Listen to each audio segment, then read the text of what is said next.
Do we need a second roll call? No? Oh, okay.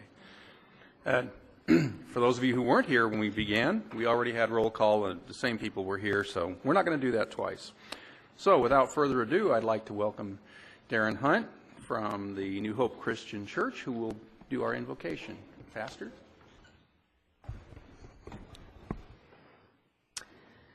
Let us pray. Almighty God, tonight as we pray, we are mindful of the season and your great grace and your mercy. God, we're mindful of what's taken place in our nation. We ask you to bless and strengthen those in our nation who are rebuilding broken lives and families after devastating storms this weekend. God, we're mindful of the perspective that gives us in our lives.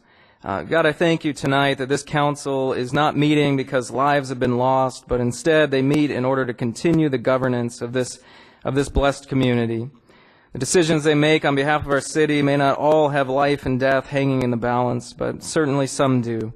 God, I pray that you give them the wisdom and strength to make the decisions that lead to the greatest good for our community.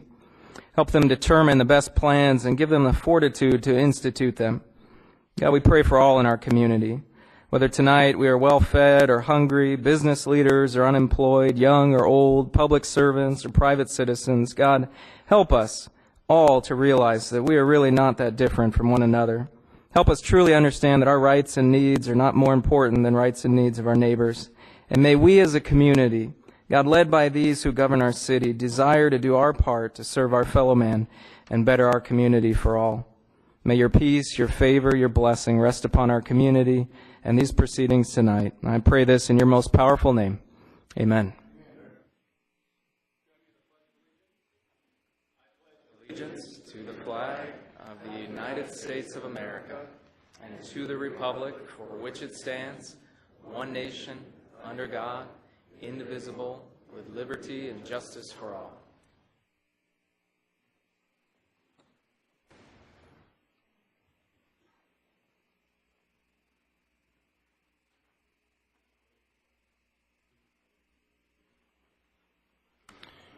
And I want to just cover some presentations made elsewhere. On April 5th, a proclamation for Crime Victims' Rights Week was mailed to Terry Zuniga, Victim Witness Protection Supervisor in Santa Maria.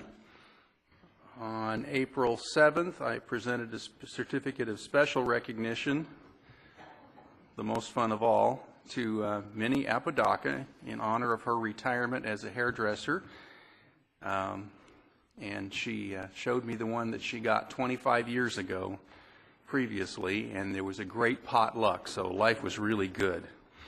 On April 8th, I delivered a proclamation in recognition of retirement of Petty Officer First Class Timothy Matlock from the U.S. Coast Guard, and this was sent to his commander back east for his retirement ceremony.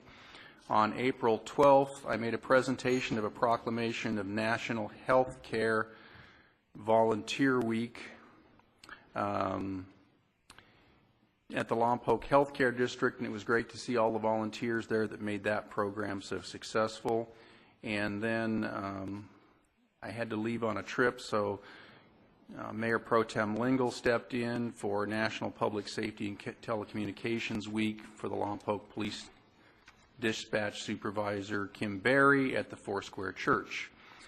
And I'm also supposed to report that in closed session we had no reportable actions. And now, Councilmember Martner has a presentation of a proclamation.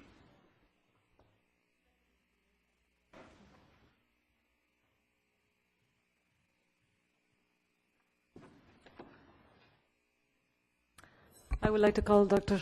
Charles Blair. Dr. Charles Blair is a medical doctor, surgeon, and retired Air Force, and he'll be receiving, on behalf of the Native Plant Society, he'll be receiving the proclamation. This proclamation is, whereas the California legislature has approved a binding resolution, AR 173, establishing California Native Plant Week. beginning on April 17 to 23rd, 2011. This measure proclaims the third week of April each year as California Native Plant Week and encourages community groups, schools, and citizens to undertake appropriate activities to promote the conservation, restoration, and appreciation of California native plants. Whereas establishing California Native Plant Week was sponsored by the California Native Plant Society and garnered the support of horticulturalist conservation organizations and nurseries throughout California. And whereas Santa Barbara County has many natural ecological treasures, including the Burton Mesa Chaparral, Vandenberg Air Force Base, Figueroa Mountain, Coal Oil Point, Galita Slough, and the Carpinteria Salt Marsh, to name a few, which are home to numerous California native plants, some endemic to our country, and whereas local California Native Plant Society members are hosting several native plant-focused hikes, plantings, and education events during the week of April 17 to the 23rd. Now, therefore, I, John H. Lynn, Mayor of the City of Lompoc, California, do hereby proclaim that the City of Lompoc recognizes the third week of April each year as California Native Plant Week. I thank you. There you go. All right. Yeah, and again, I'm Charles Blair, resident of Vandenberg Village. They've done my name already. Mr. Mayor and Honorable Councilman, I congratulate you and thank you for joining the County of Santa Barbara in recognizing this important day. Actually, the California Native Plant Week began for me officially, actually, on the 16th when I did I co-led a walk on the Burton Mesa Chaparral with I think it was either 11th or 12th with one of the rangers, Helen Tarbett. We've done this. Good. Anyway, I would just like to elaborate on a few things mentioned in the resolution. The viewshed beauty and year-round, especially spectacular in the spring, and as a habitat for animals. This brings tourists. Actually, a trip I led in earlier in the month. A couple came down from Livermore to see some of our areas. Anyway, we recognize not only the sexy megaflora, the big, beautiful trees and bushes and such, but the little, small beauties, the diminutive beauties we call known as belly flowers, because you need to get down on your belly to see them. Anyway, practical advantages of this: the watershed protection. The Burton Mesa Chaparral actually protects the watershed. It allows water to infiltrate into the Lompoc upland aquifer, which is the main water source, well, the water source for Vandenberg Village and Mission Hills Mesa Oaks, and it also contributes significantly to the Lompoc water supply. In fact, if you look at the depth of the wells, many of the wells extend into this particular aquifer. It's habitat for game, particularly deer, ducks, and doves when they are hunted. Healthy wetlands, including vernal pools, support game fishes, and also the critters that eat mosquito larvae, reducing the need for larvae. I happen, as many of you know, I'm also on our mosquito and vector management board for the county, and one of my projects is maintaining the healthy wetlands and addressing weeds. When we think of keystone species, we think of the mighty oaks, the chaparral and such that protect it, but we should be mindful. These are the ones that set the hook. We should also be mindful of the small plants, the small critters that contribute, that sometimes wind up on endangered lists. I see these small endangered ones as kind of the canaries in the mine shaft. They are the weak That's the point. If the small little critters and plants aren't doing well, we're all in trouble. So anyway, is the indicator thing. Anyway, I thank you for the resolution, and I urge people to get out and enjoy the beauties we have around us. And I thank you.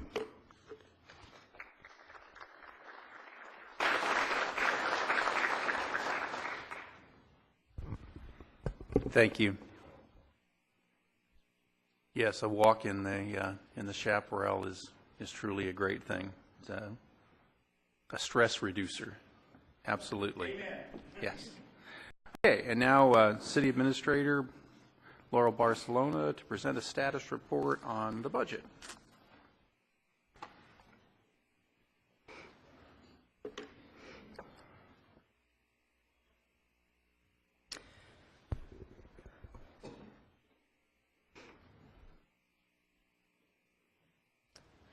Good evening, Honorable Mayor, City Council, audience, and viewers. Tonight I will brief on the status of the fiscal year 2011-13 budget process to date, and following my presentation, Management Services Director Brad Wilkie will present on potential funding for the Charlotte's Web Children's Library, the city's fleet, and enterprise funds.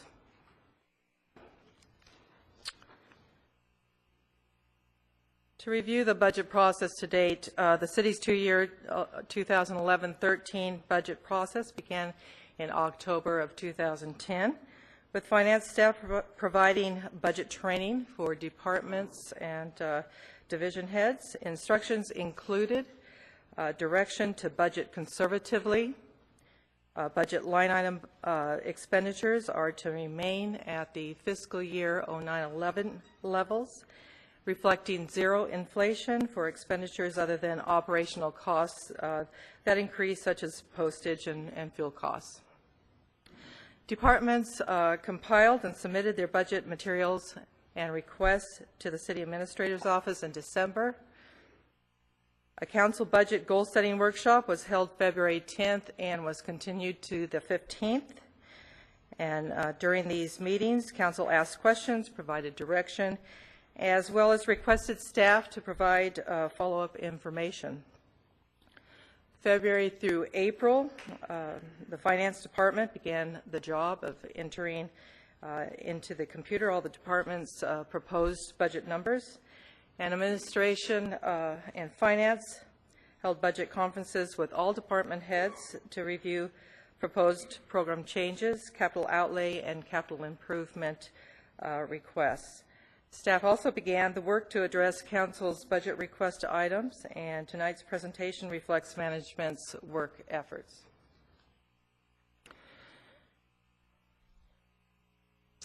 So what are our budget challenges? At present, we are thankful that the economy is beginning to show signs of recovery, and the city has experienced mild growth in our general fund tax revenues. While recovery is anticipated to be slow and a steady pace during 11-13 budget cycle, we continue to experience a structural budget gap and are challenged with increased retirement costs, along with reductions in funds from funds that the city has historically received from state and federal allocations to fund valuable city programs, such as our library, frontline police programs, our redevelopment agency program, and community development block grant. Recent information received from Sacramento indicates local budgets should currently anticipate zero funding for the COPS program that funds the frontline law enforcement, and for Lompoc, this is $100,000 per year. And while becoming less threatening, we continue to watch whether the state funding of the RDA program will be proposed for reductions or elimination. We recently received notice that funding of the federal CDBG program was reduced by 16%. And while we know state funding for public library funds has been reduced, the local, total local allocations are still pending. This slide shows our budget forecast of general fund revenues and expenditures over the next 2 years, reflecting a total 2-year structural deficit of $1.6 million. Take that budget gap of $1.6 million and the expiration of furloughs that were implemented in the 9/11 budget to help close in the budget gap of $1.5 million. With the expiration of the furloughs, it adds $1.2 million to the 11-13 budget structural gap. And should state eliminate the RDA program, the general fund would lose monies allocated to support staff, and thus the anticipated total projected general fund gap for 11-13 is $2.9 million. Council's discussions in February included concerns related to the use of general fund budget reserves, and Council expressed the desire to either not use general fund reserves or to use only a very conservative amount if necessary. This slide shows the total amount of $6.7 million general fund reserves. The following slides will recap Council's discussions and requests of each department during the Council budget goal-setting workshops of February 10th and 15th. And during discussions of the Administration Department related to the City's contract with the law firm of Alshire and Winder for attorney services, Council requested staff provide Council a memo to compare the earlier costs of funding 2 city in-house full-time city attorneys compared to funding the current contract attorney services. And this comparison was provided Council, and based on 8 months of invoicing history, the comparison revealed reductions of budget costs resulting from the contract for attorney services of $164,000 for 2009-10 and $103,000 for projected for 2010-11. Council requested staff report the total funding loss to the library resulting from potential state and county allocation reductions. And as noted earlier, the state and county local allocations are pending. Council also requested staff report on the potential funding for Charlotte's Web Children's Library project, and Mr. Wilkie will brief Council tonight regarding the potential funding for this project. The Public Safety Commission is currently reviewing police staffing levels for recommendation to Council at a future meeting, and recommendation for approval of the capital outlay request for rain gear and safety vests will be presented to Council with approval of the draft proposed budget at a future meeting. Again, the review of fire staffing levels has been forwarded to the Public Safety Commission, and the Commission will make a recommendation to Council in the near future. Parks and Recreation staff provided Council an analysis of the Aquatic Center General Fund subsidy, which showed a steady reduction of the subsidy as a result of increased program offerings and revenue. Council requested staff work with the YMCA to explore the feasibility of partnering for aquatic programs at a cost savings measure, and the YMCA received thorough information on the Aquatic Center budget and operations from city staff, and Mr. Dan Powell of the YMCA recently reported the YMCA will submit a preliminary proposal to Council in the near future for consideration. Council discussed consideration of a banquet manager at the Community and Senior Center, as well as consideration of replacing high-maintenance mature trees throughout the city. Council requested Management Services Director give a presentation at a future Council meeting regarding general fund personnel allocations, and Mr. Wilkie presented this information at the regular council meeting of March 15th. Council discussed the concept proposed by Mayor Lynn regarding irrigation water delivery to city parks and certain Lompoc Unified School District sites throughout Lompoc, and the use of agricultural wells. I would like Council to provide staff direction whether or not to proceed with a feasibility study related to this proposal. Council discussed matters related to the utility director providing periodic recommendations to Council regarding utility rates. And Mr. Wilkie will brief Council tonight on the status of the utility revenues and reserves. With completion of the mandated Lompoc Regional Wastewater Plant upgrade, the wastewater plant operators are now mandated to have a higher grade certification, and thus Council recommends staff consider approving a grade pay scale for this new plant grade requirement, and staff will bring this recommendation to Council for approval in the draft proposed biennial budget. Excuse me. Council also requests a cost comparison report on the LED versus the induction streetlights, and this matter has been forwarded to the Utility Commission for their review. Council requested Public Works Director Larry Bean give an update on the City Fleet and Vehicle Replacement Fund, and Mr. Wilkie will brief Council tonight on the City Fleet Fund. Council also requested staff provide an update on the contract for building services, and Council awarded a contract for building services at the Council meeting of March 15th, and the contract was awarded to Broadspec, and Mr. Harry Hinton of Broadspec began work early April. And the Public Works Department will host an open house on this Thursday, April 21st, from 10 to noon at City Hall Council Chambers, and all are encouraged to attend and meet and greet and get to know Mr. Hinton. Council requests of the Community Development Department outlined on this slide is work in progress. The Planning Commission is scheduled to meet on April 27th to review the general plan text amendment approving the zoning administrator. And the purpose of the zoning administrator is to expedite the approval of minor tenant improvements that require conditional use permits, giving the zoning administrator approval authority.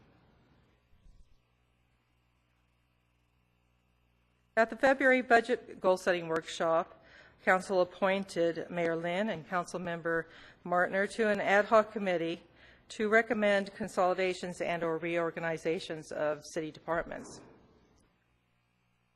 And while the ad hoc committee is not in full agreement with all of the recommendations on this slide, the committee recommends that the Economic Development Director, Assistant City Administrator oversee RDA, CDBG, planning, and recreation, as well as at Parks and Urban Forestry be consolidated with Public Works Department, and the Solid Waste Division be consolidated with the Utility Department, and consider contracting for planning services, the large projects only, which is consistent with our current planning practices.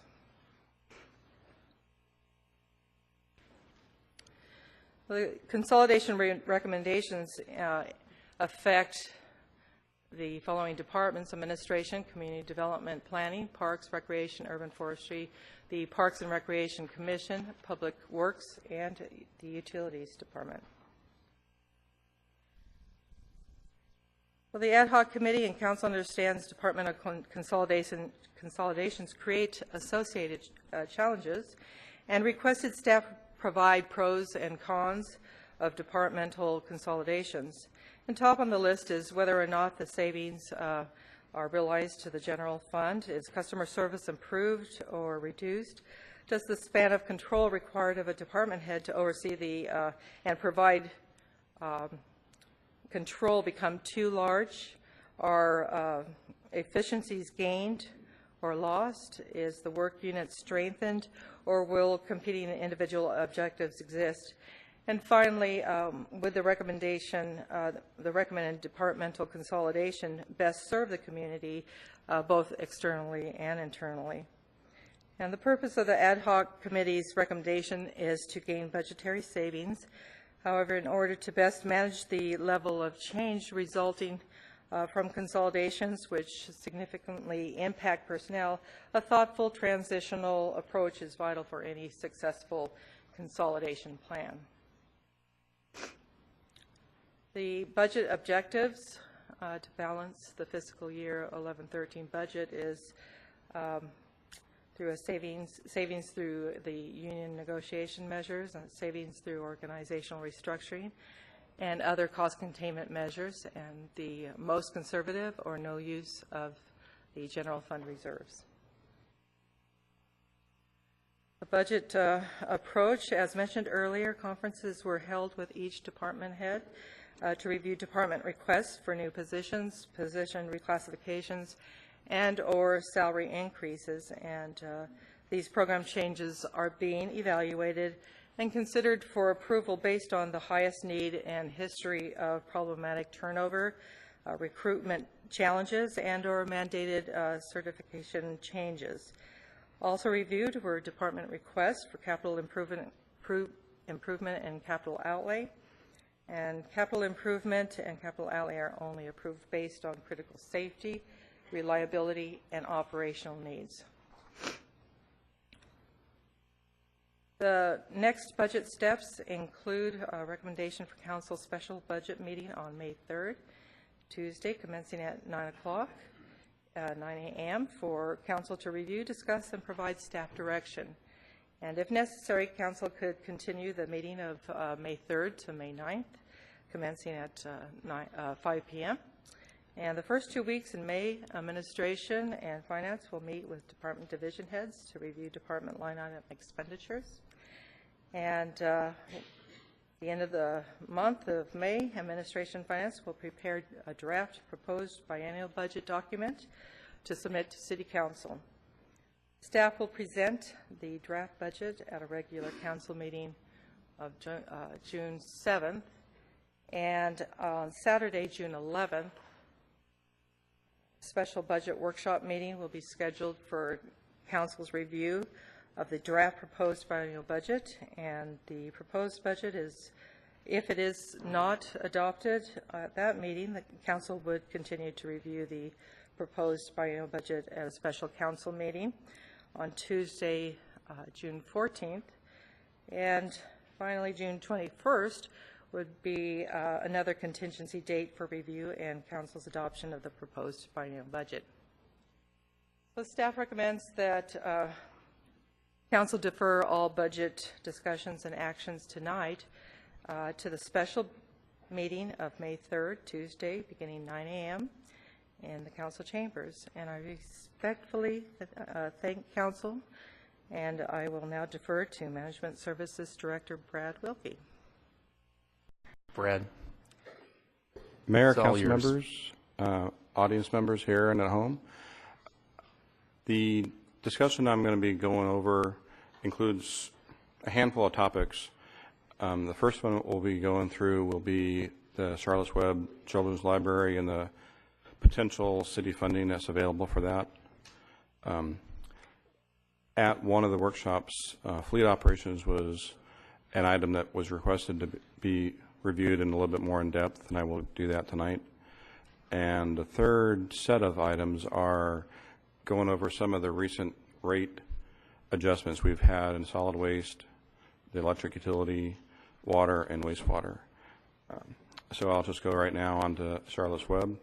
Actually, what I'm trying to do tonight is to give a baseline informational update to let people know where things are at, and also to give some information on how fleet works so everybody knows or has a better understanding how that works in our particular situation. The rate reviews that I mentioned earlier is for the 3 or 4 largest utilities we have, and there are several other enterprise funds we have in the city, but I'm not going to go over those because they're either not fee-based or they're smaller in scope. To get to the very end of the discussion, what I got out of the review I did to come up with this presentation is that the more often that we look at some of our rates for our individual utilities, the closer those utilities are to having their revenues match up with the expenditures.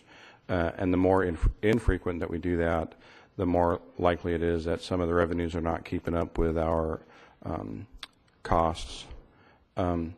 The solid waste utility has had, for the last several budget cycles, a model where they actually incorporated into the budget a review process, and that seems to be a good model to go by. It allows periodic reviews of the rates, and if something happens in the economy or locally that wasn't anticipated in the last review, only one budget cycle has gone past, that can be corrected for the future budget cycle. Now I'll start with Charlotte's Web. There was a request, a couple of requests to get some information on potential funding sources. And the next slide will go over some of those individual areas that potentially are sources of revenues for Charlotte's Web. Apologize for this being a little small. There are 2 or 3 areas that provide funding that could be used for this. Redevelopment and CDBG are the 2 largest ones. In addition to that, there's some AB 1600 impact fees, along with some other funding sources. The RDA allocations are divided up between annual designations, which are the top 2, the $250,000 and the $100,000 up top, as well as undesignated proceeds from our 2010 bond issue. At this point in time, what's not committed to the 2 existing projects that are utilizing these funds is the largest potential source, about $700,000. CDBG is also a large potential area for funding. Back 1 or 2 council sessions ago, there were some discussions on the annual contributions from CDBG with about $280,000 of uncommitted funds. Since then, CDBG has reduced their allocation.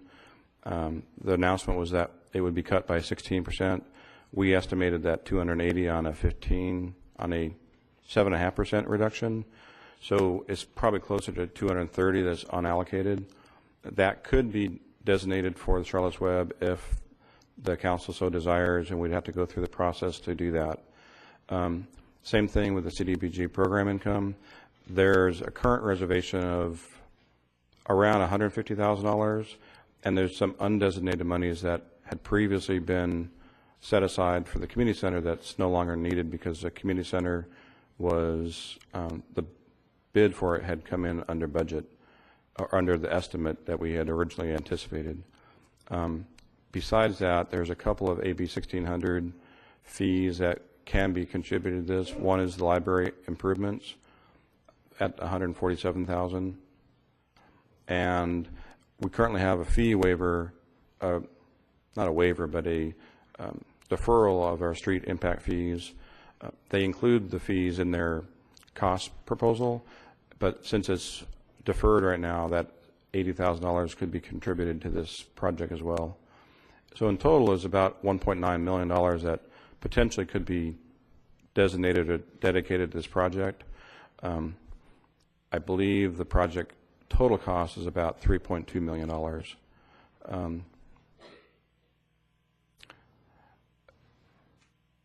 There are a variety of sources of revenues or resources that we have available for Charlotte's Web or other projects. Each one of them has a certain process we would have to go through for the council or the agency board to authorize those funds to be designated or dedicated to this project. Each one has a different timeline, different process. The AB 1600 fees, for instance, would require some certain steps to be taken to make those part of the appropriations for the year to go towards a project. And all that is up to either the agency board or the council.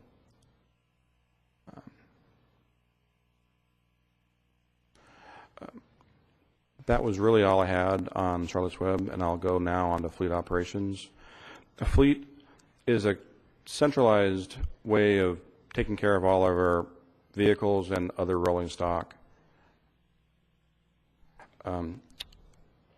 There are some basics about how we account for fleet operations. It's its own individual fund within the city. Within that, there are operational needs of the department to maintain the vehicles, either operation for preventative maintenance or corrective maintenance. Fuel is part of the budget. Fuel is paid for out of the fleet operations for the benefit of all the using entities. Also, replacement of the vehicles that are in the replacement fleet is something that is taken care of by fleet operations within the fleet, so we don't have to do that individually within each department. And there's various options that we can take to do that.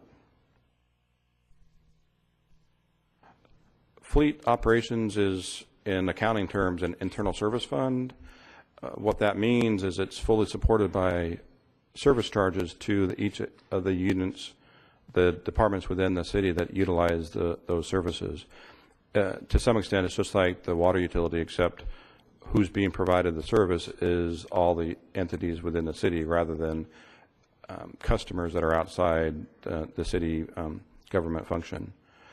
It provides several distinct services to all the departments throughout the city. One of the main ones is operational support for vehicles. This provides maintenance services for both preventative and repairs. It provides a centralized location for replacement services.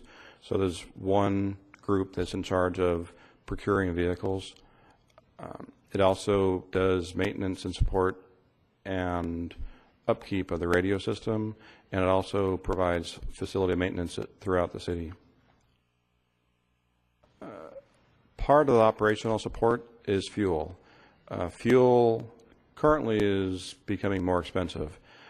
That, by utilizing the fleet operations, to some extent in the short term, it protects the individual departments from variations in fuel costs. One thing that we do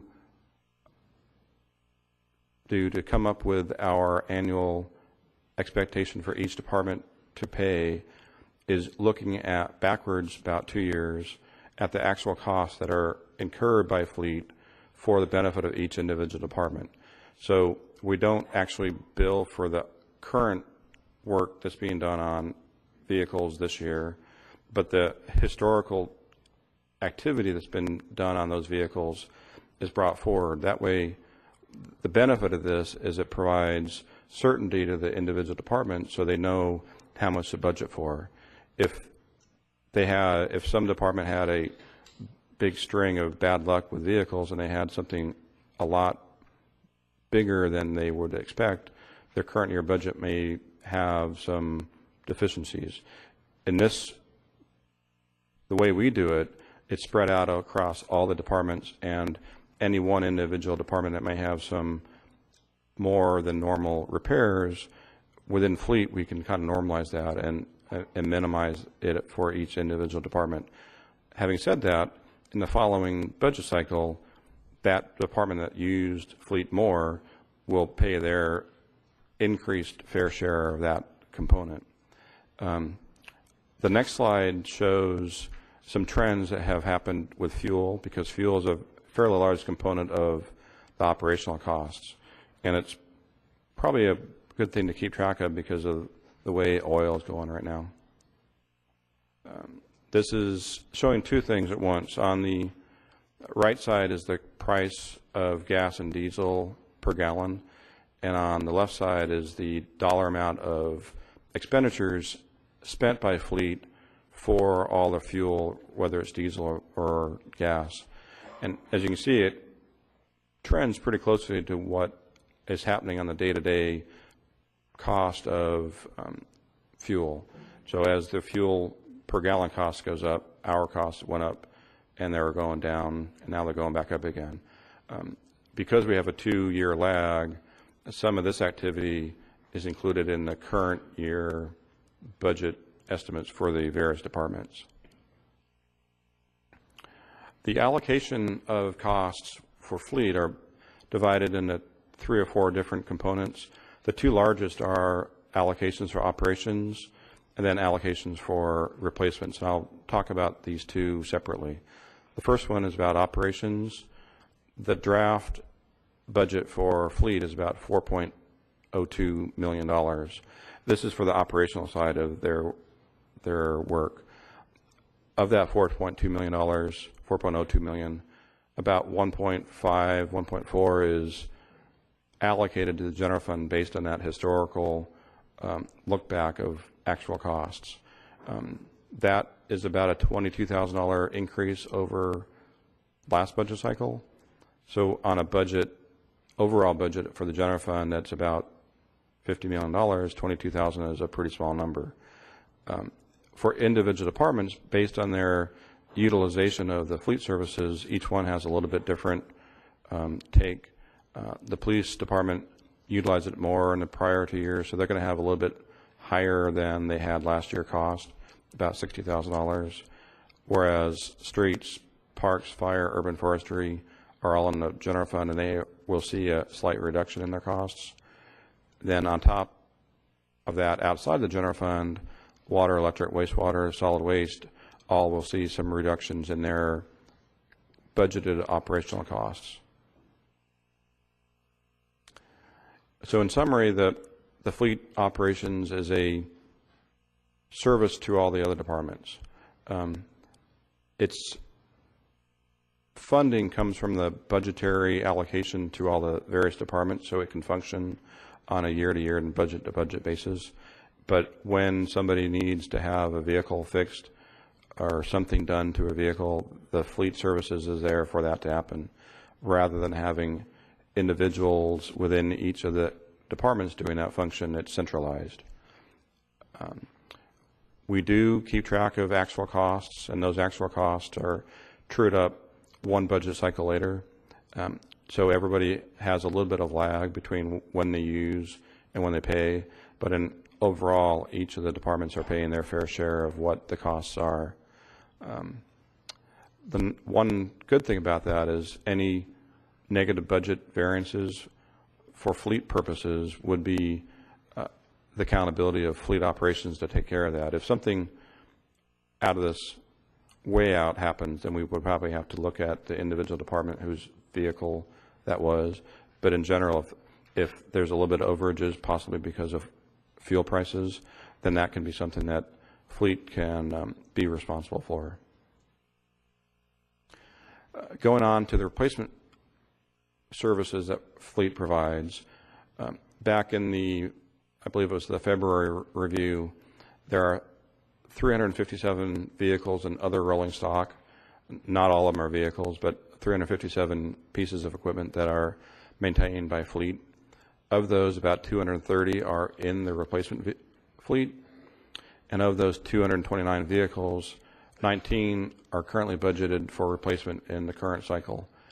And had we gone by the original manufacturer's expected life for the vehicles, there would have been 61 other vehicles that were scheduled for replacement by the end of this new budget cycle that we're not planning on replacing. And that's about a quarter of the fleet.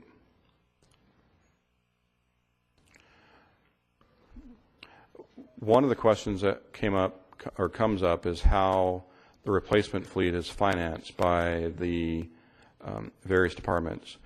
The way we do it is each individual department has an allocated percentage of the overall entire fleet, the replacement fleet. Their value of that replacement fleet determines their percentage that their share of the replacement fleet. and that percentage is used to allocate cost to that department for each individual budget cycle. One nice thing about having a centralized system and a centralized repair service for the city is most of the vehicles that we have complete records on the repair, maintenance, and history of that vehicle. And we can utilize that history to determine whether any particular vehicle should or could be extended past its expected useful life. That practice has allowed us to extend about 60 vehicles past their normal stated replacement cycle, and that provides benefit to the whole entire city because it extends out when we have to replace and pay for vehicles. The 11-13 budget has 19 vehicles that we're proposing to be replaced for about $1.7 million. Following is how we're going to allocate that. Because we allocate based on the value of each individual department, their share of the overall replacement fleet, what each individual year, whether a department gets a vehicle, gets their share of the vehicles for that period, or get more than their share of vehicles for that one period, they still only pay their share of the overall replacement fleet. Because of this, the expected reduction in cost of vehicles, about $600,000 over the prior year, that reduction will aid most of the departments in getting a reduction in their replacement cost component of their fleet service charge. Again, depending on how your department matches up with the other departments, you may pay a little bit more or a little bit less than you had in the past. And then in this case, the fire department has about $67,000 more than they paid last year for their share of the replacement services. The way we do it is effectively a modified pay-as-you-go system. You don't pay just for your own vehicles, but you pay for your share of what your vehicles are, the fleet. But we don't have a system that's set up to do a funded depreciation where we fund the entire value of the vehicle during the life of that vehicle. If we did that, since we have about 230 vehicles in the fleet, the rough value of that entire fleet is about $25 million. So if we were funding this on a fully replacement value, we could have upwards of $25 million sitting in that fund waiting to pay for the next vehicle. And that, to me, just doesn't seem like a really good use of our resources when we have other needs within the city. This next couple slides will give you some of the potential costs had we done replacements based on the expected replacement cycle. For 2009, 2011, the full replacement cycle would have been about $5 million. We only replaced about $2.3 million. So had to replace the $5 million, we would have had to find an additional $2.6 million throughout the organization to fund those purchases.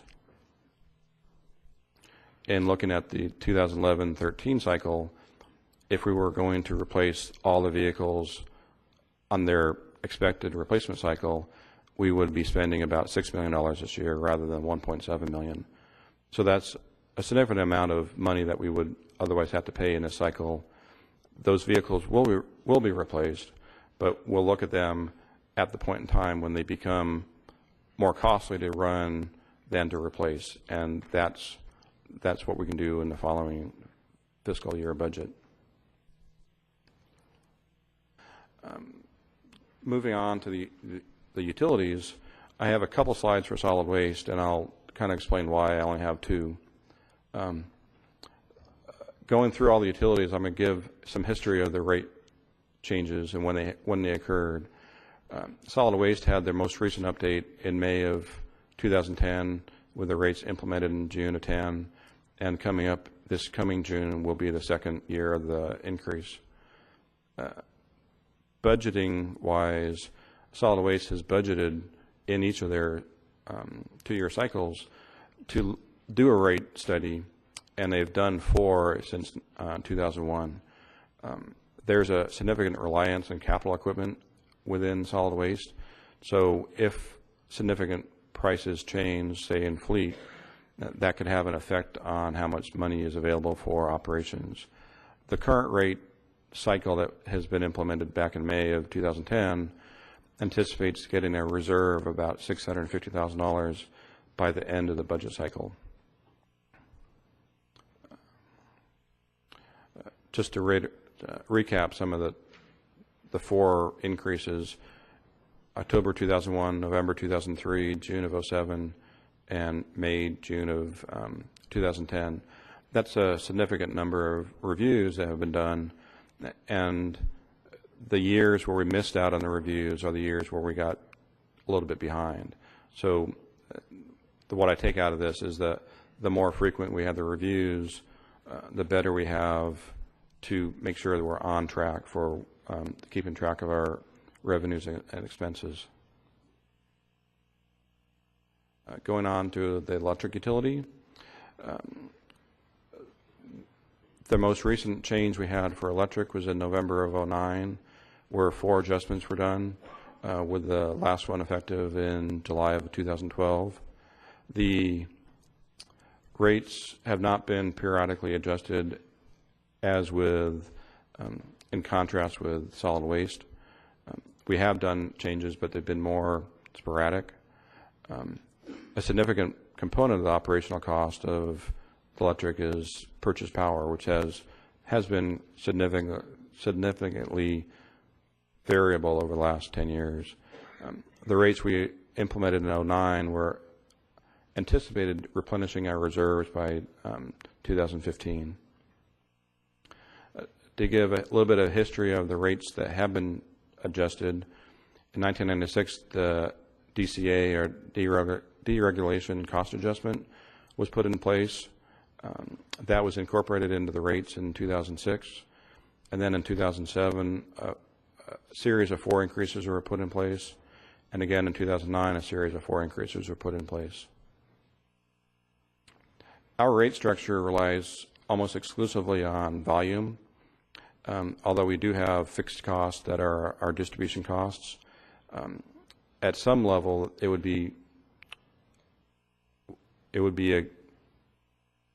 be said that we could have a fixed distribution charge that would help minimize some of the fluctuations. The next page shows some of our consumption projections that were used in the 07 and 09 studies.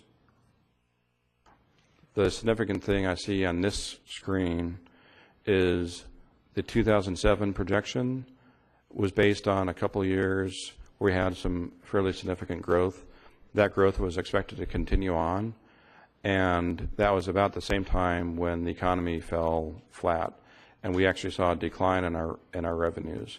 So we probably would not have needed the second rate adjustment in 2009 had our sales actually increased at the rate that was expected in the 07 study.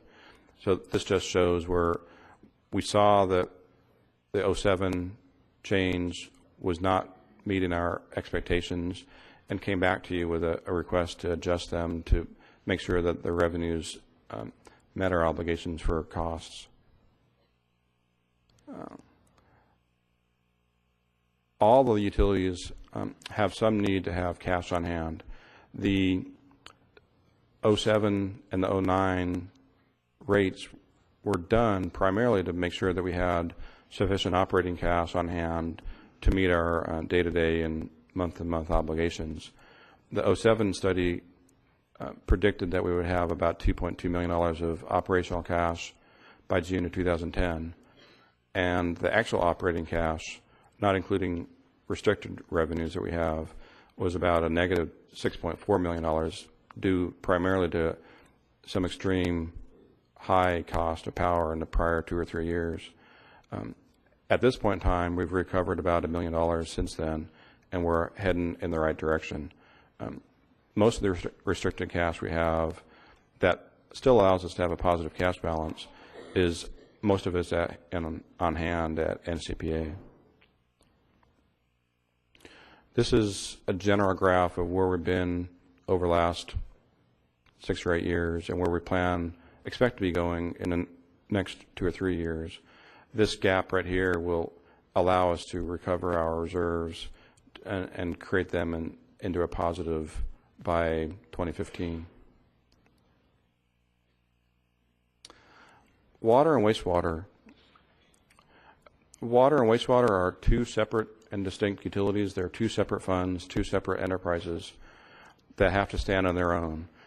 Both of them, as well as solid waste, have to meet the requirements of Proposition 218 for rate setting purposes, which one of the requirements of that is a scheduled 45-day notice for a public hearing to vote on rate increases.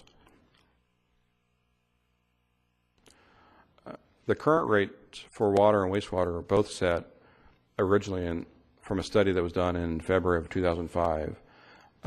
Those rates were implemented in August of 2006 in anticipation of getting our wastewater plant upgraded to meet our permit requirements from the state. The state didn't pay for those permit upgrades. We have to have that paid for by our customer utility rates. This graph shows what the recommended rates would be from 2005 through 2008 and the percentage increase in what those rates would be. The last one that study suggested was about a $15 minimum for wastewater and a $30 minimum for water. The rates that we actually approved anticipated the loan from the state revolving fund, so the actual rates for wastewater were a little bit higher than what was recommended, but the rates that were implemented for water were a little bit lower than what was recommended. The 2007 study predicted that our monthly per customer revenues for both utilities would be about $53 per customer per month by the end of this budget cycle. The 05 study, given that it was a pre-development, pre-design cost estimate, anticipated the construction of the wastewater plant to be about $47 million. As we know, that the bid that was awarded was for $79 million, I believe.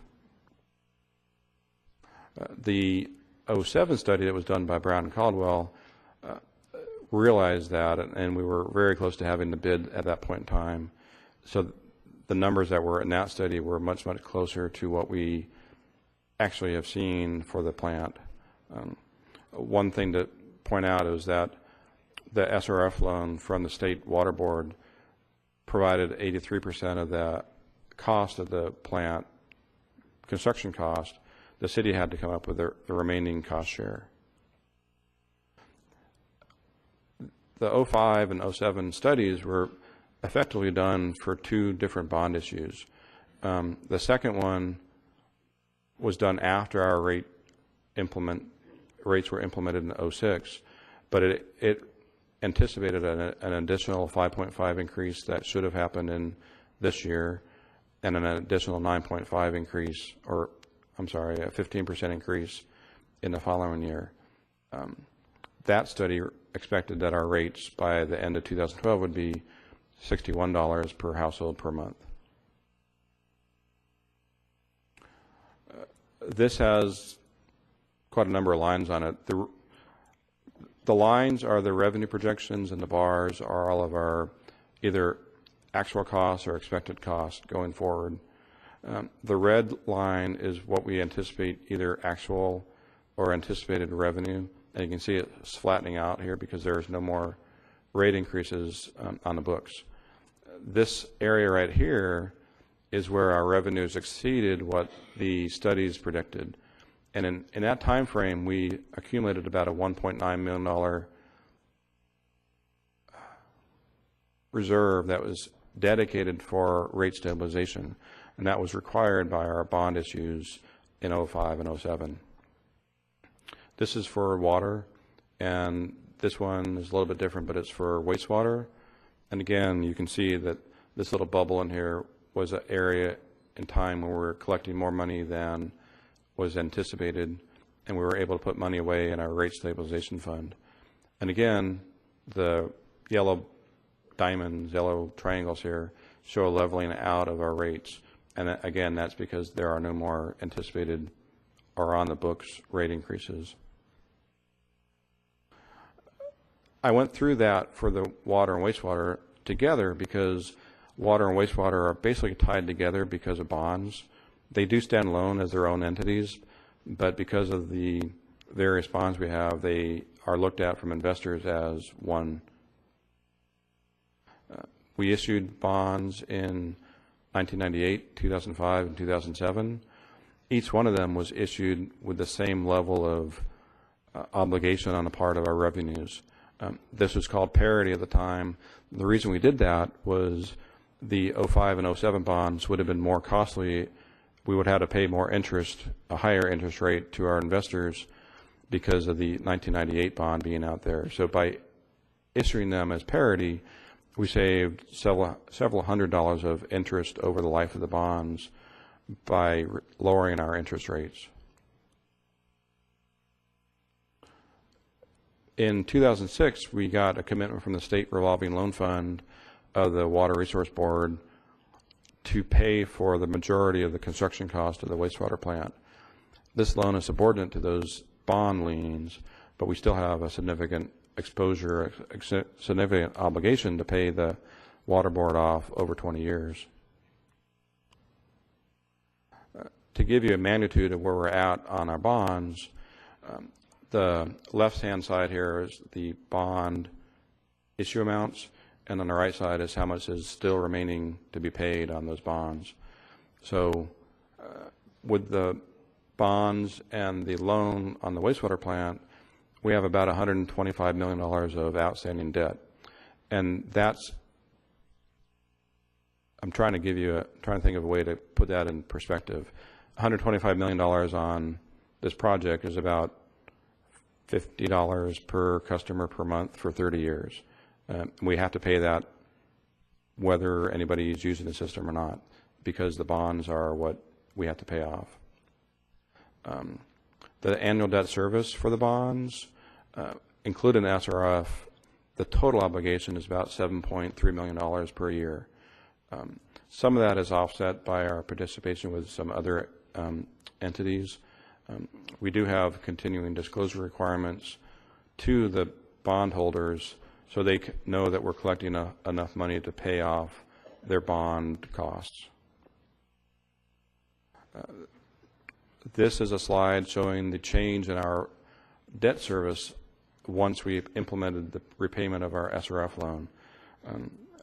In 2010, we had about $2.7 million of debt payments that we had to make.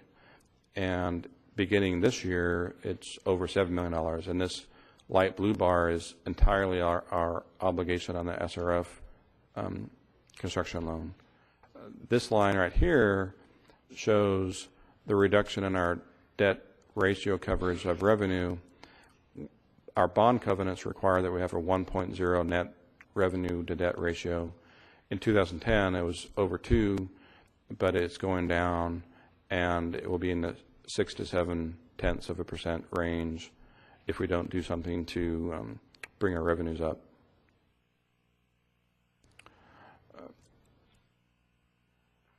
We have partners in our regional plant, Vandenberg Village CSD and the Air Force Base. They have picked up a certain obligation of our bonds through their participation, their equity share in the plant.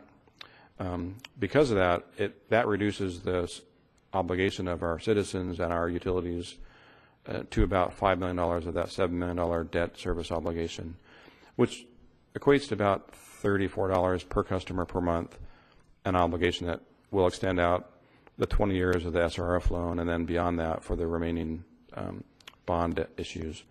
Our current minimum obligations for customers is about $45 per month between water and wastewater. So one way to look at this is the differential between the 34 and the 45 is what we have to live with for operational needs of the utilities. It's a fairly small amount in overall for the 2 utilities.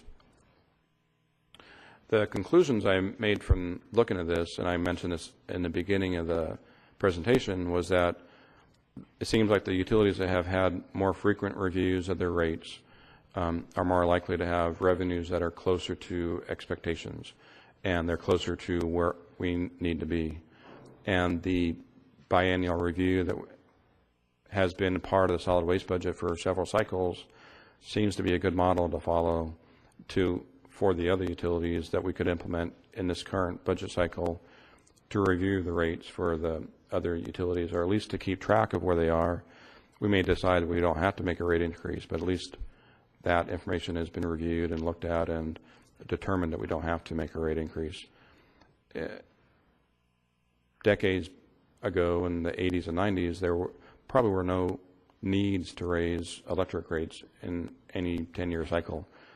Those days are kind of behind us, and at the very least we need to keep track and make sure that if we are off track, like we were with electric, come back to you and get that rectified.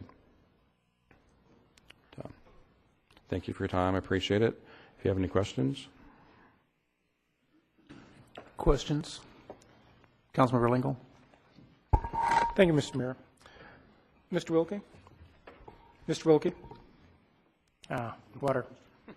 Speaking of water, what's the expected life of our wastewater treatment plant?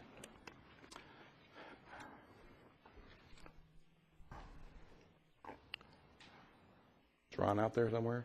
It's at least, I would say, about 30 years. 30 years, okay. The qualifier for that is that the permit that we have on the current plant is only 5 years. So we're actively right now working on getting our new permit renewed, and there's no expectation on our behalf that the state might throw another wrench into things. But the expectation is that the plant that's there will serve through the remaining life of the bonds at the very least. That was my question. So we have a 30-year bond, 30-year life expectancy. According to this presentation, we're probably looking at rate increases coming up sometime in the near future. I didn't do a full rate review, and about a year ago I went out and asked to get some quotes on reviews, and what I did for this is very, very cursory. It would probably require, because of Prop 218, an external evaluation, and that could be in the range of about $100,000 for the 2 utilities, but which is one reason why we like to try to do them infrequent. Mm-hmm. Prop 218 allows for 5 years it increases at any one point in time, so you have to kind of weigh that expense of getting that increase with how often you think you need to do a rate increase to make sure that you're staying on track with your expenses. So I guess, well, one of my question was going to be, I was hoping that you were going to tell me the life expectancy of the plant was going to be 50 or 60 years, and then the question was going to be, can we extend the life of the bond to help pay for that? And I guess the answer to that will be no. Well, one of the things that the 1998 bond was actually a refinance of a 1992 bond. So there are opportunities to look at the bonds in the future if we have some more needs to improve the 2 systems. There's always opportunity to look at the existing bonds and see if we can refinance them and extend them at a lower cost to the utility. And the plant that was replaced was built in 1978, so that was over 30 years that it was in place. And there was a plant there before that, so a lot of the infrastructure that we have now was still there from 1978. So we're hoping it could last beyond that. Okay, so the answer to my question is extending the life of a bond is a possibility. We'd have to look at that when the opportunity arose, but it's certainly a possibility, just like refinancing a house. Sure. Okay, thank you. Any other questions? Councilmember Martiner. Thank you, Mr. Mayor. I have a small request on actually the city administrator's budget process review slides. Slide number 21. I'm sure you forgot to mention it, but one of the budget objectives to balance is it talks about 4 bullets. There is a 5th additional bullet, which is that also the non-represented group is participant in the objectives, right? The only thing that was mentioned here was the union negotiation measures. There is, in addition, the non-representative group, which is all the managers of the city. That's correct, Councilmember Martiner. Thank you. Any other questions? Thank you, Mr. Wilkie. Thank you.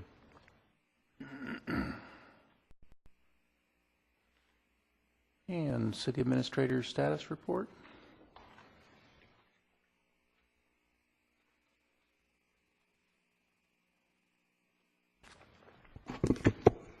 Mr. Mayor, Council, audience, and viewers, the City Administrator's status report includes 3 project updates.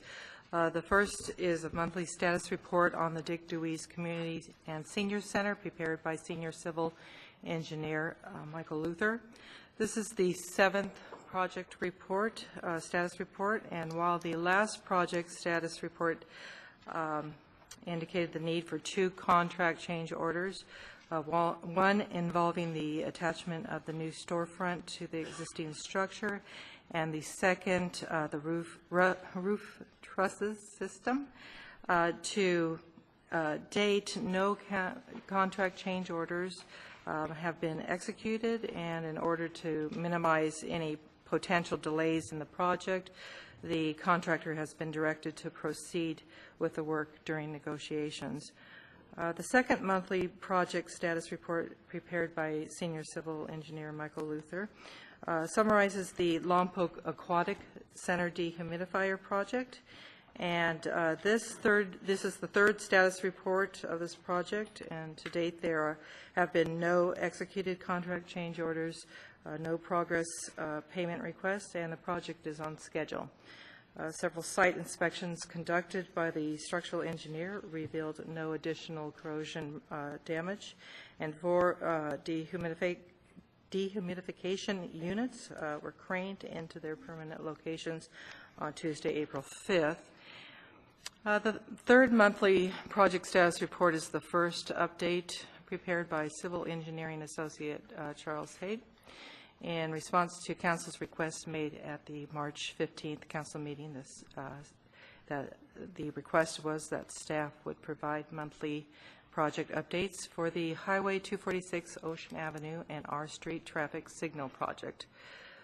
With adoption of resolution number 5695, parent 11, at the council meeting of March 15th, a cooperative agreement between the city and Caltrans was signed by Mayor Lynn, and the agreement was mailed to California Department of Transportation for execution by Sacramento.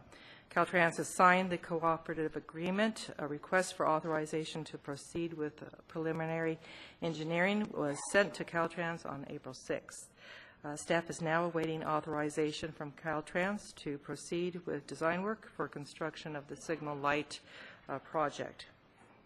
And lastly, in response to Councilmember Martiner's request of staff at last council meeting to provide the numbers for council compensation, council salaries, benefits, and vehicle mileage reimbursement, the council 2-year compensation is $181,524, and this amount is broken down to $159,390 for fiscal year 11-13, and council, that includes council salary, the PERS retirement, taxes, and insurance. And total council vehicle mileage reimbursement in accordance with resolution number 5680, parent 10, council official business within Santa Barbara County is reimbursed for a total amount of $22,134.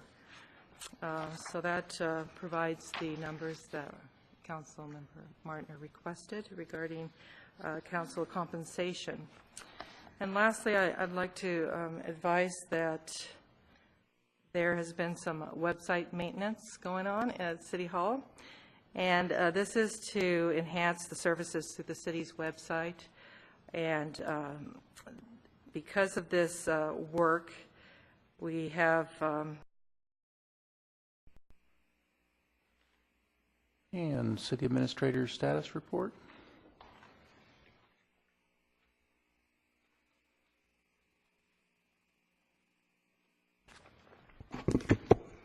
Mr. Mayor, Council, audience, and viewers, the City Administrator's status report includes 3 project updates. The first is a monthly status report on the Dick Dewey's Community and Senior Center prepared by Senior Civil Engineer Michael Luther. This is the 7th project report, status report, and while the last project status report indicated the need for 2 contract change orders, one involving the attachment of the new storefront to the existing structure, and the second, the roof trusses system. To date, no contract change orders have been executed, and in order to minimize any potential delays in the project, the contractor has been directed to proceed with the work during negotiations. The second monthly project status report prepared by Senior Civil Engineer Michael Luther summarizes the Lompoc Aquatic Center dehumidifier project, and this is the 3rd status report of this project, and to date there have been no executed contract change orders, no progress payment requests, and the project is on schedule. Several site inspections conducted by the structural engineer revealed no additional corrosion damage, and 4 dehumidification units were craned into their permanent locations on Tuesday, April 5th. The 3rd monthly project status report is the first update prepared by Civil Engineering Associate Charles Haid in response to Council's request made at the March 15th Council meeting. That the request was that staff would provide monthly project updates for the Highway 246 Ocean Avenue and R Street traffic signal project. With adoption of resolution number 5695, parent 11, at the Council meeting of March 15th, a cooperative agreement between the city and Caltrans was signed by Mayor Lynn, and the agreement was mailed to California Department of Transportation for execution by Sacramento.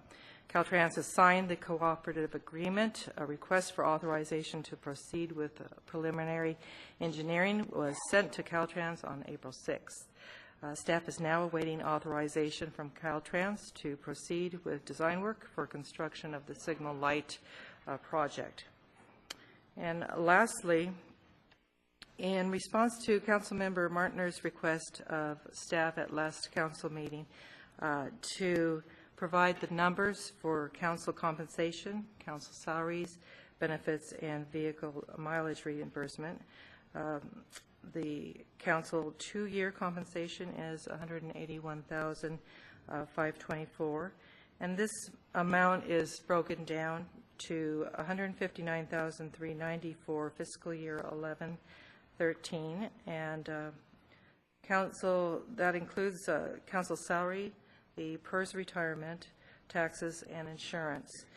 And total council vehicle mileage reimbursement in accordance with resolution number 5680, parent 10, council official business within Santa Barbara County is reimbursed for a total amount of $22,134.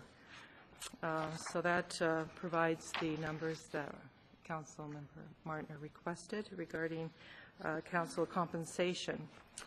And lastly, I'd like to advise that there has been some website maintenance going on at City Hall, and this is to enhance the services through the city's website.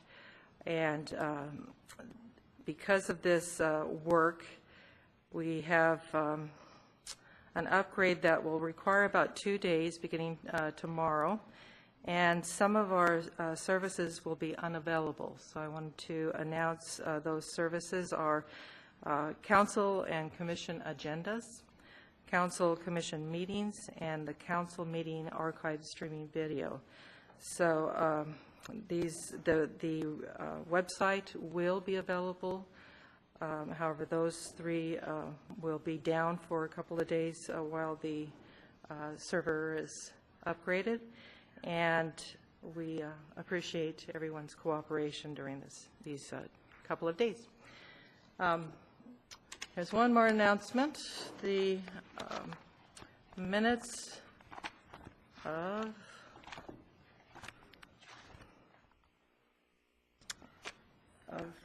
April 5th.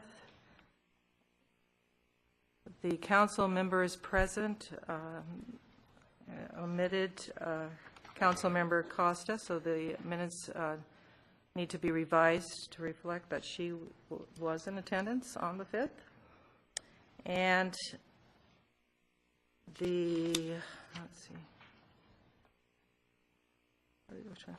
item number 6 on, what page is it? Page 4 of 7, the citation correction administrative charge. The action was the vote of 4-1, and council member Costa voted no on that item. So the minutes will be revised to reflect those two corrections. And that's all I have tonight. Thank you. Thank you. Are there any staff requests or announcements? Other than that? Okay. And any council redevelopment requests or announcements?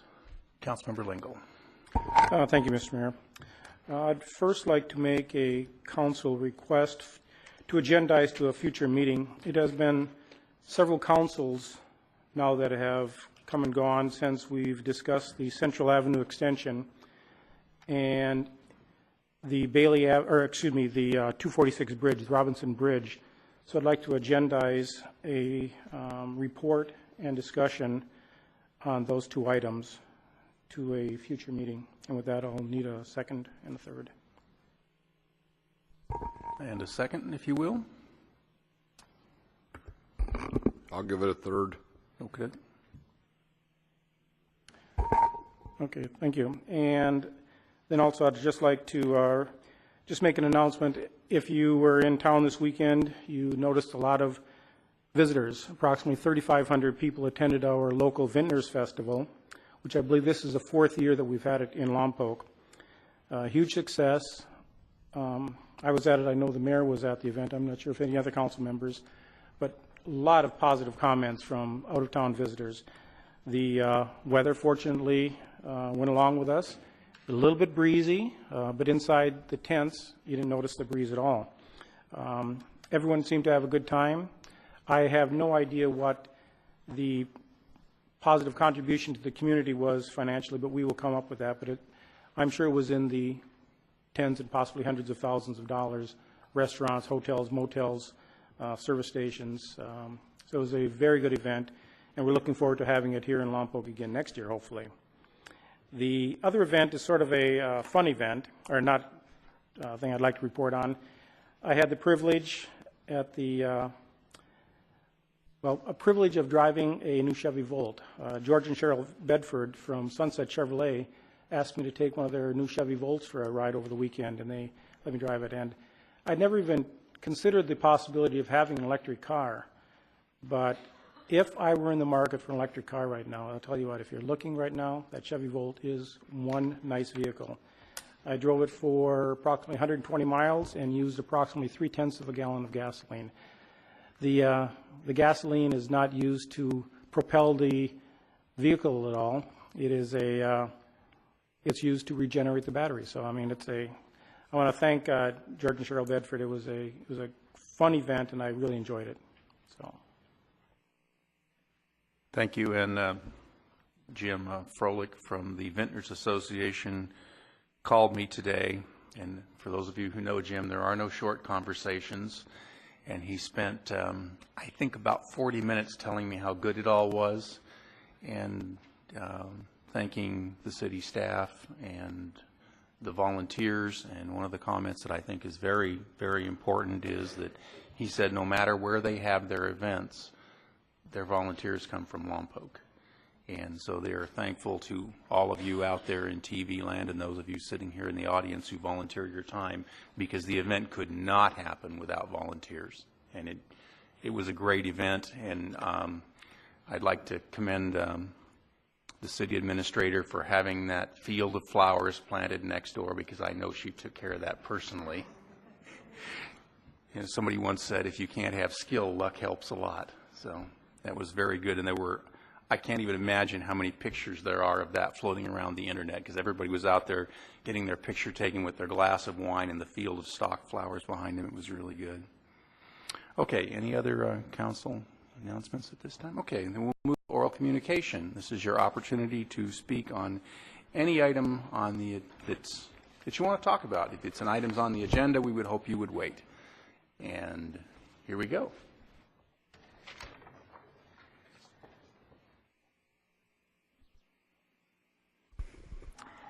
Good evening, Honorable Mayor, members of the council, members of the community. My name is Linnell White, and I am a recently appointed member of the Library Foundation Board, or excuse me, the Library Board of Trustees for Lompoc, Vandenberg Village, and Buellton Libraries. And I'm here tonight to render my support for the Charlotte's Web project. And for those of you in the public that don't know what the Charlotte's Web project is, Charlotte's Web was the dream of one of our local residents, Charlotte Benton, who in 1997 felt that there was a need for a children's library to be located in the south side of Lompoc. She believed in it so much that she offered property at 211 South I Street for that facility to be located.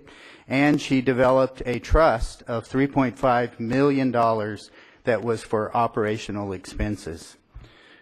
We on the council today, as well as the Board of Trustees, did not create this project, so we can't accept responsibility or credit for it. But what we do have is an obligation to our predecessors to fulfill the commitment that was made to Charlotte Benton and to the Benton Trust, and more importantly, to the citizens of Lompoc. This project, like all projects, has been affected by the downturn in the economy, and the Library Board of Trustees has taken fundraising efforts to try to offset the balance or the deficit in the funds. There's been some success, but not nearly enough success to close the gap that's necessary for this project to move forward. In 2010, in October, the Library Board of Trustees President, Alan Clark, as well as your Library Director, presented a comprehensive report on Charlotte's Web. They identified where the project was, what the funding needs were, and what's notable about that report is that there was a $2 million gap in funding. Council, in its wisdom, directed staff to go back and look at other funding alternatives. And I'm pleased to see Mr. Wilkie tonight has offered that report to you. And his report shows a $1.9 million opportunity for us to narrow that gap. Now, there still is, it's debatable whether it's a couple $100,000 or a $500,000 left to be funded, but the gap has closed significantly, and we're very pleased that that's happened. Charlotte's Web is what we call a shovel-ready project. Charlotte's Web has the design, the property, it has the permits. It's ready to go, with the exception of going out to bid and then actually awarding a contract and then actually starting the project. And that could conceivably be done if the funding gap was resolved by the end of this year. So this is an exciting time. The presentation tonight was exciting.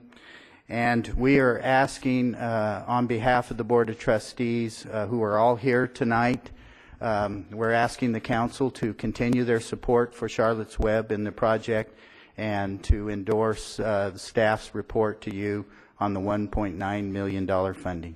Thank you. Thank you. Is there anyone else that would like to speak this evening? Yes.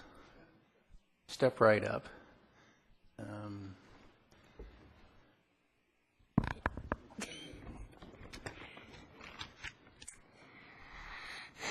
Hello, gentlemen. Say your names. I am Raymond J. Tennant. At first, before I heard the story behind the Charlotte's Web Library project, I had no idea what I was doing. I'll tell you that. But now that I know, I need to support it. A moderately long time ago, Charlotte Benton died. She left her large fortune for supplies and planning for the library. There. They didn't have enough to construct the library, only to run it for 20 or 30 years. So that's where you come in. I am asking you, John H. Flynn, City Council, to fund the construction of Charlotte's Web Children's Library. If you do, many parents can check out children's books, and this will create more happy citizens of our town. Mayor, show us all how big your heart is and pass the funds for this project. The best way to tell if it's good or not is to ask one of the children that it's for. I have had one of the best of times reading. Parents can read books to their children so they can have a jump start. Build it and they will come, Mr. Mayor. Build it and they will come and read. So help us and fund this great cause.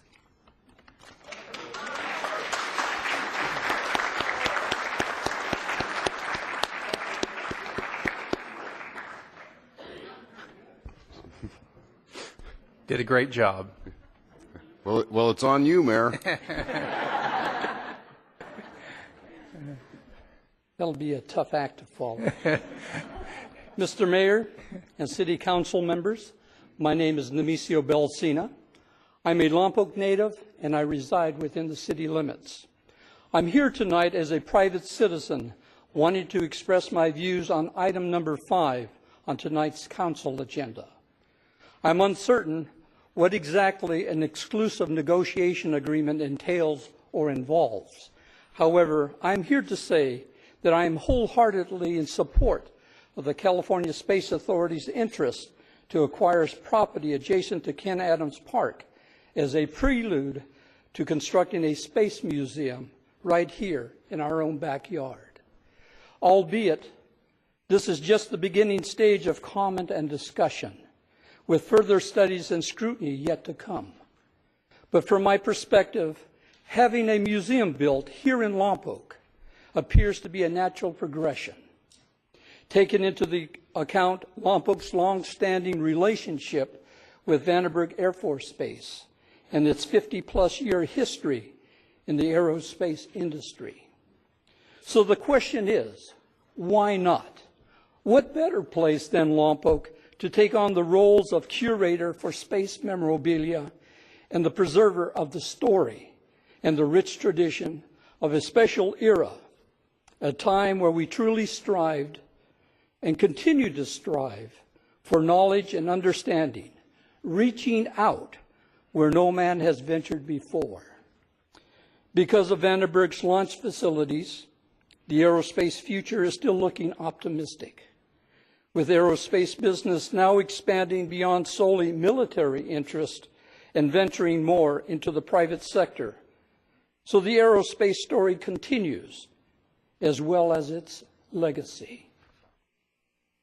At this time, I would like to take a brief moment to share some statistics with you. The Santa Barbara County Food Bank calculates that between 25 and 28% of Lompoc census lives at or below the federal poverty level, which represents 11,000 to 12,000 of our citizens who qualify for food subsidy under federal guidelines. The Lompoc Record recently ran an article reporting Lompoc's unemployment rate at 16.5%, the highest in Santa Barbara County.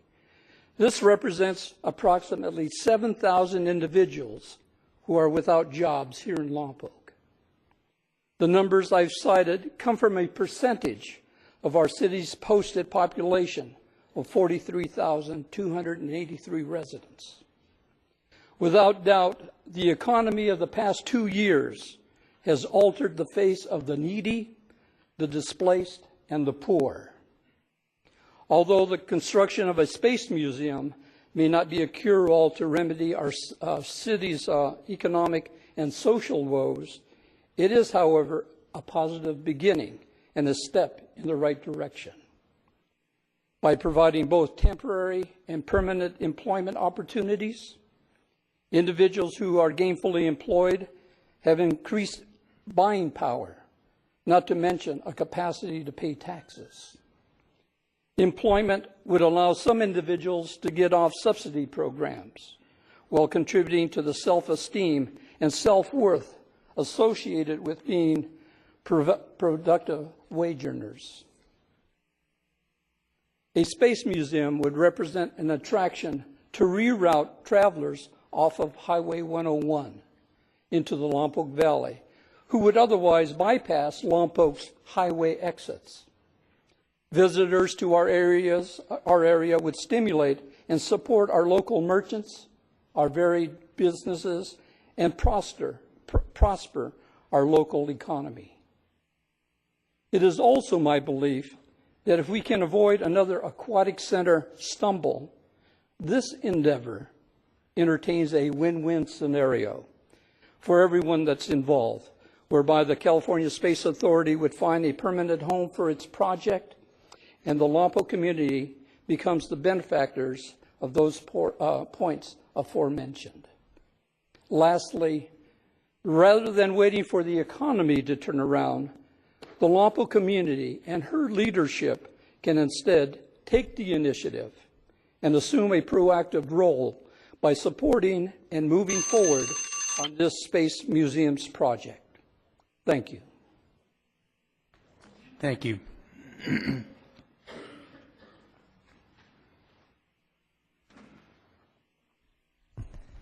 Honorable Mayor and Council members, Dulcie Sin, I'm a city resident, and I don't have a prepared speech tonight. I just wanted to come in and say very briefly how important it is that we look for every bit of funding to get Charlotte's Web built. The South Side needs this library, the children in this community, particularly preschool-age children. This is an essential facility for them. And all of us know that in tough economic times, how we move our country, our community forward is through education. In 1997, I had the honor of meeting Charlotte Benton and working with her very briefly as she made her generous donation to this community.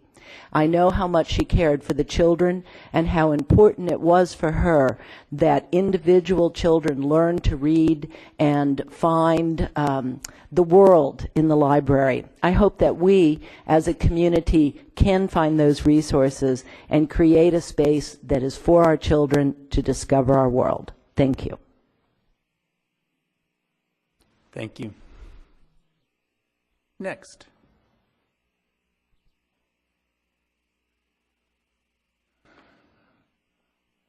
Good evening, everybody. My name is Marisela Barraza, and I'm a resident citizen from Lompoc, and I work for with preschool students and up to 6th grade students. So I'm here to support the Charlotte's Web Library. It is a great opportunity for our families and preschool children to have access to books. With all the budget cuts, unfortunately, we cannot provide many books to our children.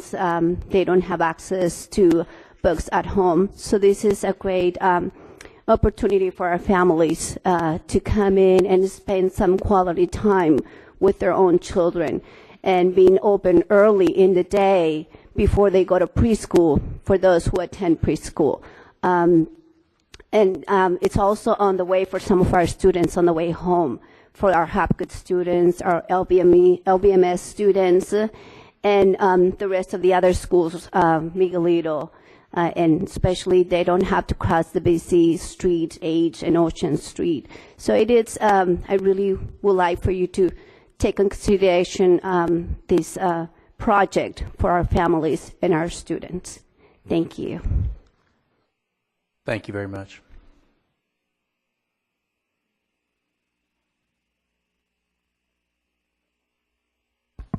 Good evening, Mayor and members of the council. Janice Keller, city resident. I'm going to talk to you later on about item number 5, so I'll wait for that. But I'm talking to you now about 2 things. One is we had that nice report on fleet replacement, and I don't know if the city has a policy yet on the books to, where possible, to replace vehicles with either hybrids or all-electric cars. And if there is not a city policy in that regard, it's about time we have one, because it's, especially with the cost of fuel going up. So, and the other item I want to address now is Charlotte's Web. I've been following this project very closely since Charlotte made her very generous donation to the city. And it's time for the city to get this project built. And Mr. Wilkie said that there are various procedures that need to be used to acquire some of the funding sources he recommended.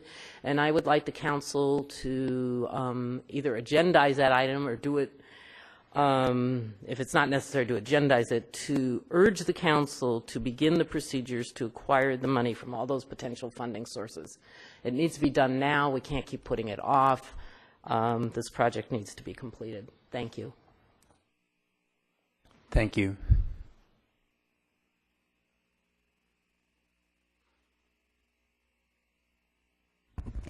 Good evening, Mayor, City Council, Joyce Howerton, Lompoc. I too want to add my voice to support for the Charlotte's Web. You know, in 1995, I had the opportunity to sit down with Charlotte Benton, and she started discussing her dream for a children's library, a dream on the South Side. And as I listened to her and as we worked on it and it went through the process, I realized what a generous gift this was that she was giving our city. And so I would like to say that I was very impressed with Mr. Wilkie's presentation. We have the opportunity now to come so close to have the funding to actually build this. We have a library director who's in place right now who has got the passion for it. She's a master for going out and finding funding where there is no funding. We have a library board that's committed to this project, and most importantly, we have a community, a diverse community in Lompoc that supports it. Maybe the only issue in Lompoc that everybody supports, but they do support this. But, you know, the bottom line, I was thinking about this a lot. There have been so many speakers on this issue, all of who have spoken in favor. But what I was really thinking about is this is probably the most generous gift our city has ever received. If we don't treat it with respect and we don't honor it, you know, we may not get other gifts. People will say, they don't know how to use my money and they don't know how to use my legacy. I'll give it somewhere else. So for all those reasons, but for the most important reason, when that little guy stood up here and talked for the children of this community, I encourage you, let's get the money, let's put this project in motion. And I'll also remind you that if you don't, Charlotte will come back. So thank you.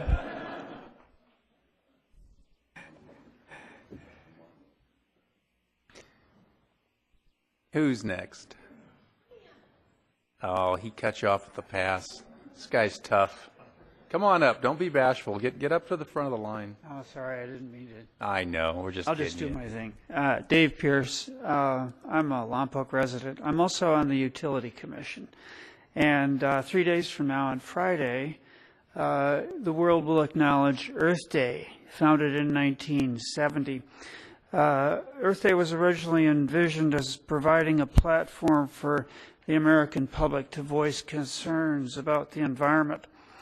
Our city's utilities have a role in environmental stewardship, making this an opportune time to announce that during the summer in the afternoon, Sunday, August 7th, the utility and the Utility Commission will be hosting open houses for the water, waste, and wastewater plants.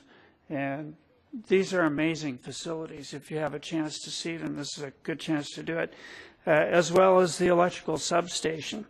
As the date gets closer, we'll have more information for you, but look forward to this. You'll be surprised at what an amazing facility we have at each of these locations. Thank you. And speaking from a new council member's perspective, and touring those facilities, it's well worth your time. Next. Good evening, Mayor and council members. I am Dorian Hodge. I live at 220 South I Street, actually 220 and 218. I own Charlotte's old condo, the condo that she acquired after she donated her property to the city.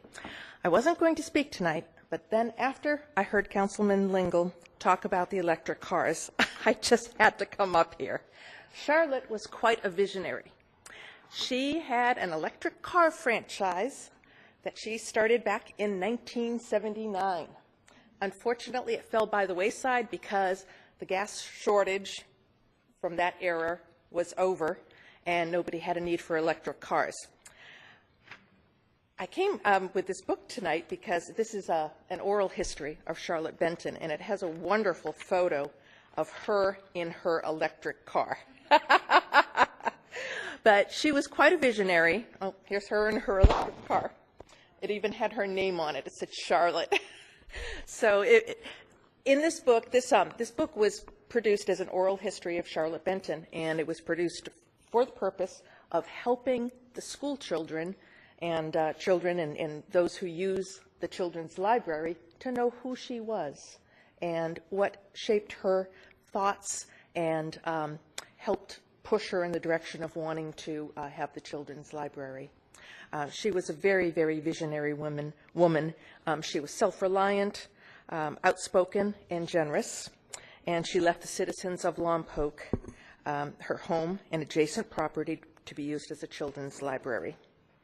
The children's library will be a sanctuary, just as she experienced when she was growing up in Nazi Germany. There was a children's library there, and that's what helped create this vision that she had.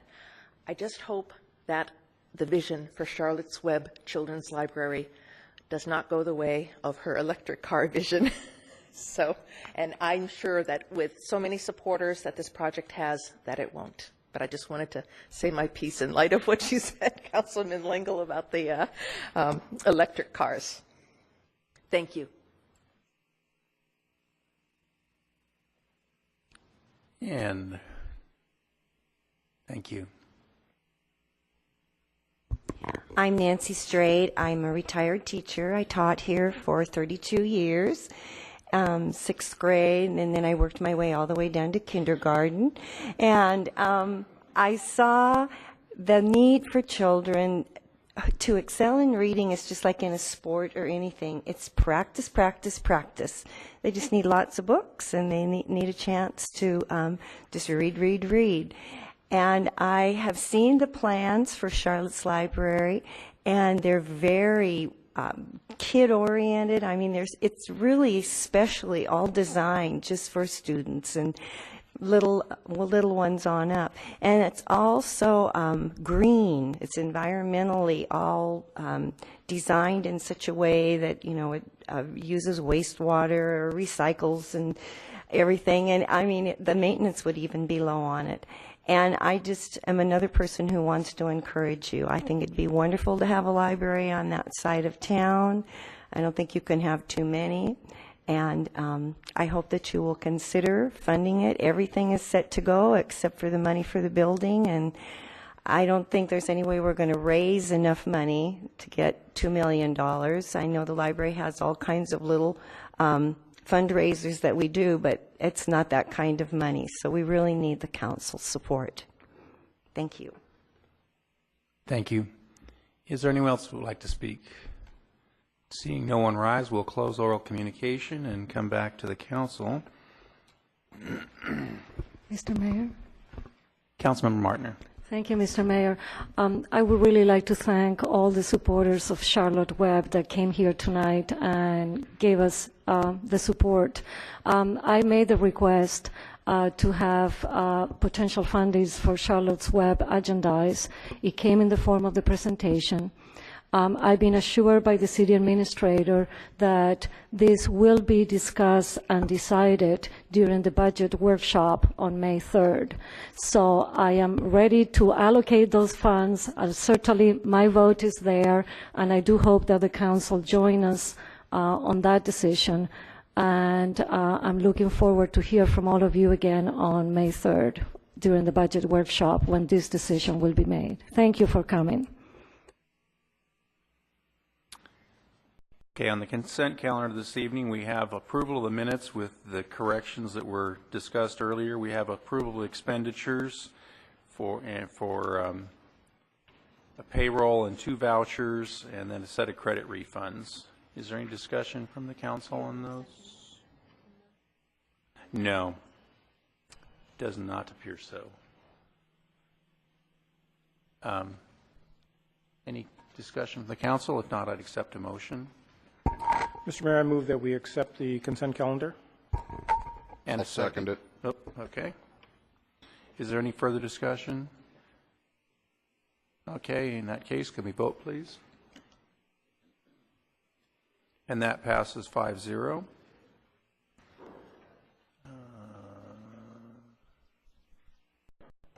All right. Now we'll move to item 3, unfinished business. And who's going to speak first?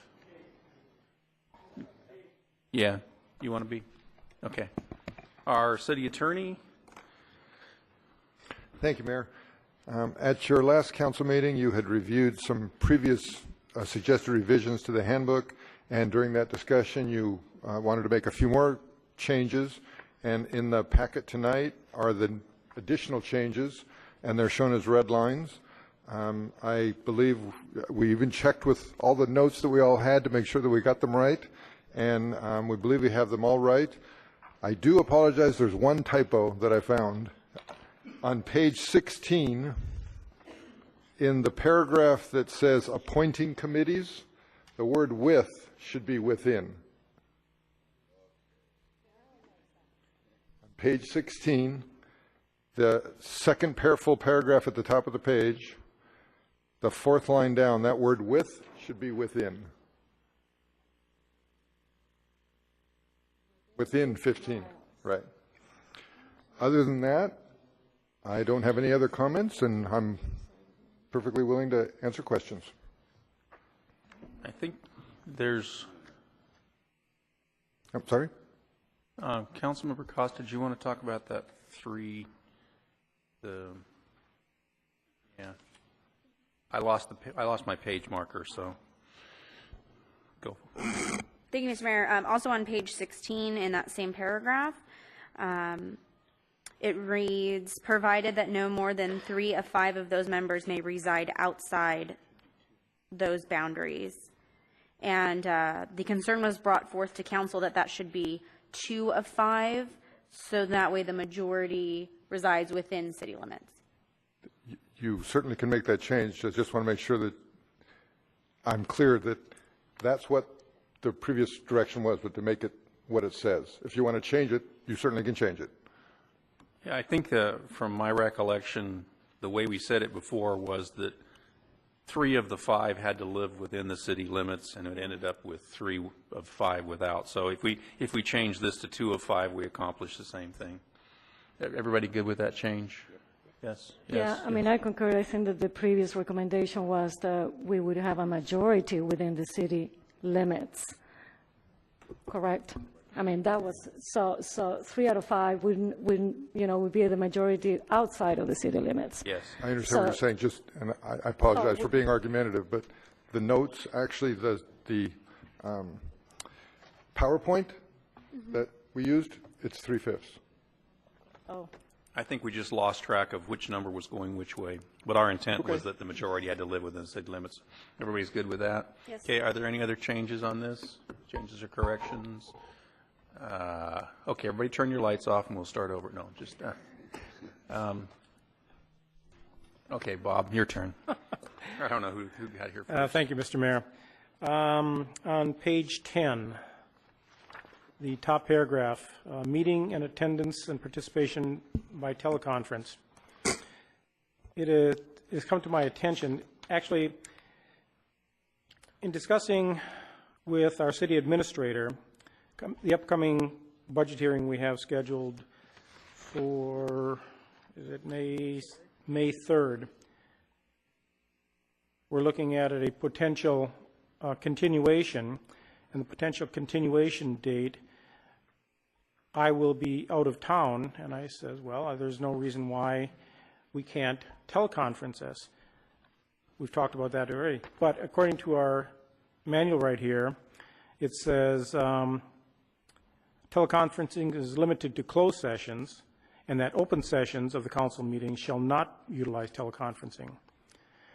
So I'd like to see about getting that changed. As long as I have legal notices on the door of the hotel room that I am, is there any reason why we can't have a open meeting using teleconferencing?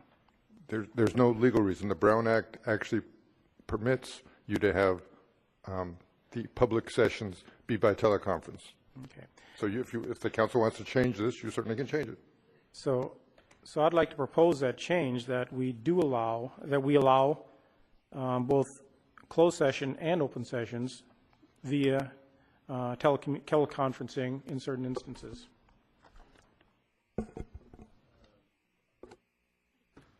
Okay. Yeah, there we go.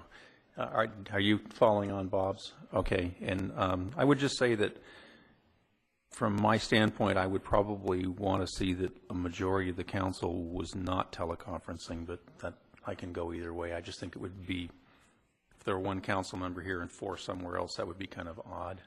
Go ahead.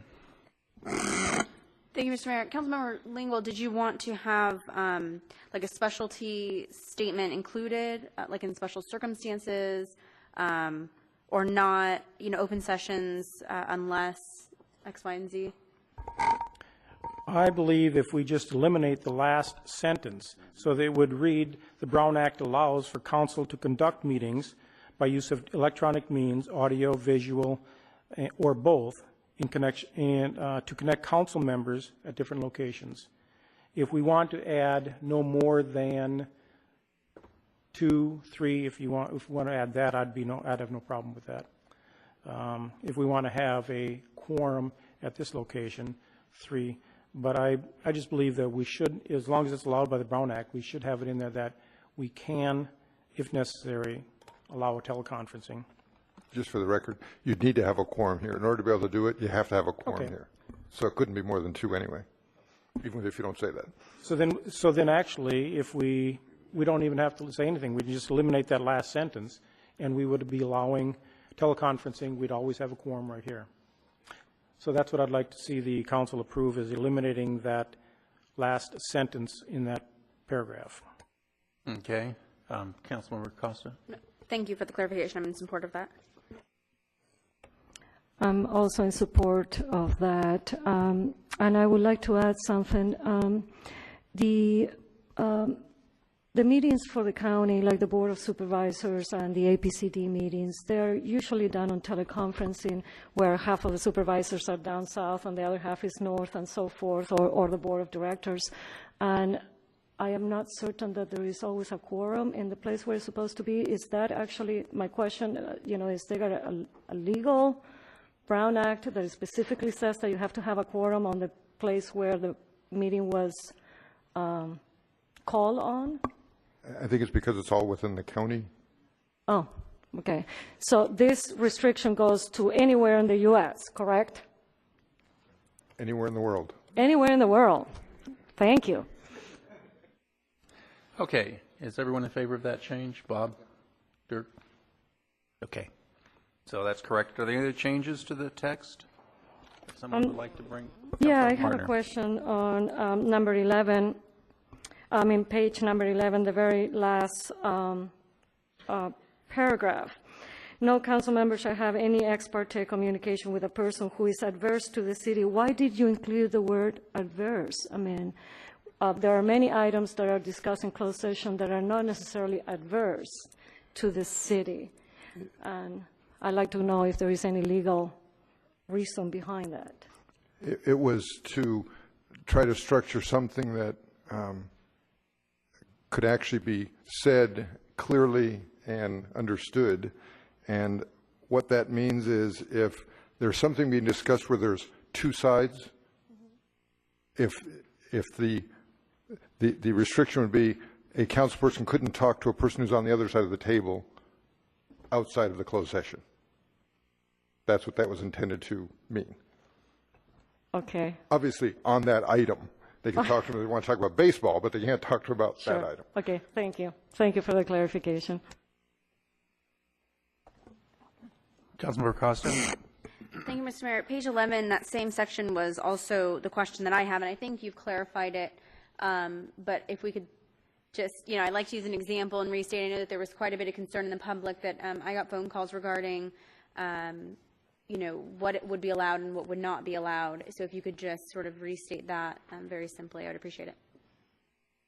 If there's a closed session item and the closed session item involves an individual, more than one individual, and that item, no council member could speak to the people who are on the other side or those other people that the closed session is about regarding the matter that was within the closed session. Obviously, if the matter in the closed session, we'll say, is a piece of litigation, and a council member wanted to talk to that person who had sued the city about something else, they certainly could talk to them about something else. They just can't talk to them about the closed session. Obviously, without this language, the council can't talk about what happened in the closed session even without this language. So it's not that we're trying to address. There was a concern that was raised by council that they wanted to make sure that a council member didn't talk to someone outside of a closed session regarding the matters within the closed session, even if they weren't addressing the issues that were raised, but just that same topic. So if you wanted to talk to someone about some other thing dealing with the school district or something, you certainly could do that, or even dealing with something regarding the city, just not the matter that's in the closed session. Thank you for the clarification. Okay, is there any other? Councilmember Starbuck. Can we go ahead and adopt this handbook based upon these changes? Yes. Yes. I make a motion we adopt it. No. We haven't had public comment yet. Yeah, we're going to let public comment in. And Councilmember Starbuck, you could make that motion. I simply ask you not to. Contentious, aren't we? Okay. Seeing no further discussion from council, is anyone that would like to rise and speak to this subject from the public? And seeing no one, come on down. Does anybody else line up?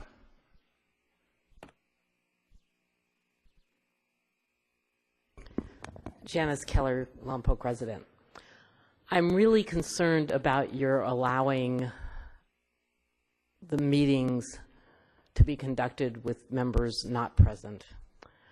I think it's really important for everyone to hear the discussion before a vote's taken and see, the people that are speaking before the council. I think doing electronic meetings, as Mr. Lingle requested, especially from anywhere in the world, is not a good idea. It's a really bad precedent. I know you still, I don't even know if the way you ended up wording that, you still requires a majority of the council members to be present in the room. I mean, you left, it was kind of vague. And I think the wording should be very specific on, if you're going to, I don't think it should be for every item. I think you should be very specific on how you word that, on which items can be done with someone not present if you're going to leave that in there. I think it's a really bad precedent, however. Thank you. Thank you. Is there anyone else? Going, gone. Seeing no one else rise, we'll turn it to council for discussion. Who wants to be? Councilmember Starbuck, you want to be first. I'm going to make a motion that we accept City Council handbook subject to the revisions of the attorney. I will second. And is there further discussion? Councilmember Martiner?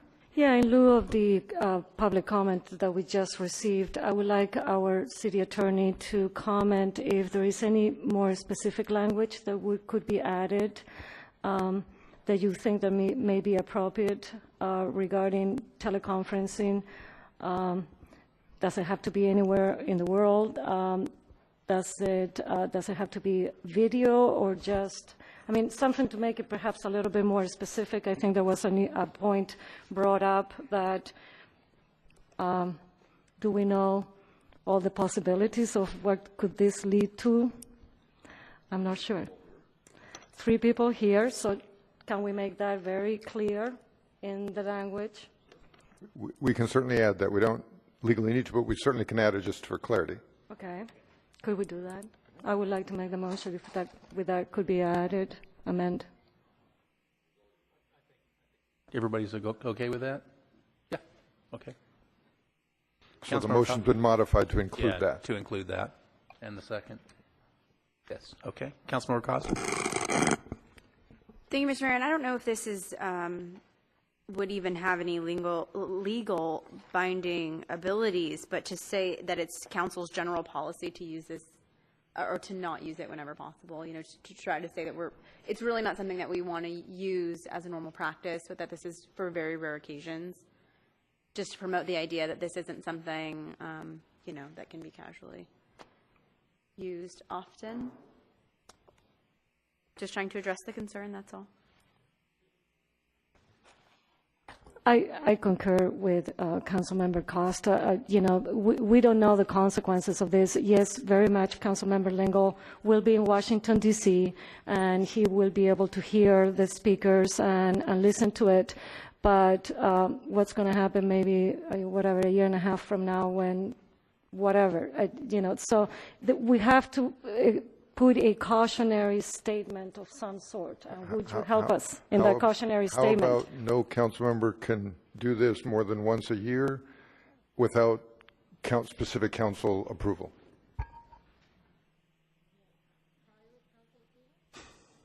How about twice a year just because? Yeah. We don't want to make it too tough. Okay. Twice a year, yes? Councilmember Costa? I'd like to hear Councilmember Lingle, if you have anything to say, Councilmember Lingle. You know what? I think it's a good idea. I support the idea of use of technology. Are we afraid of technology? No. We have Mr. Mayor, may I speak? I didn't get permission. No, I'm sorry, you can't speak. Go ahead. We have technology now that allows for worldwide communication. Now, granted, we are not going to have a council meeting spread across the world. This came about, I think this is probably the first time that we've ever considered it, but we are in budget negotiation or budget hearings. I'm going to be on city business in Washington, D.C. I'd like to be part of the meeting. We have technology. It's allowable by the Brown Act, and now we want to say, okay, if Mr. Lingle's going to be on city business more than twice a year, he cannot participate in the council meeting. Also in the city handbook, it says if Mr. Lingle is absent from more than 6 council meetings, he's going to be kicked off the council. So let's see, I have 12 NCPA meetings a year that I'm going to be out of town. I guess maybe I should just resign from the council tonight. My frustration, I'm sorry, but it's ridiculous. All right. Speaking of, there's an annoying one. Okay, so I'm going to bypass both of you for just a moment, and we'll go back to the city attorney and see if he has a thought he'd like to share with us. I think I need direction as to what you wanted to say. Really? Okay.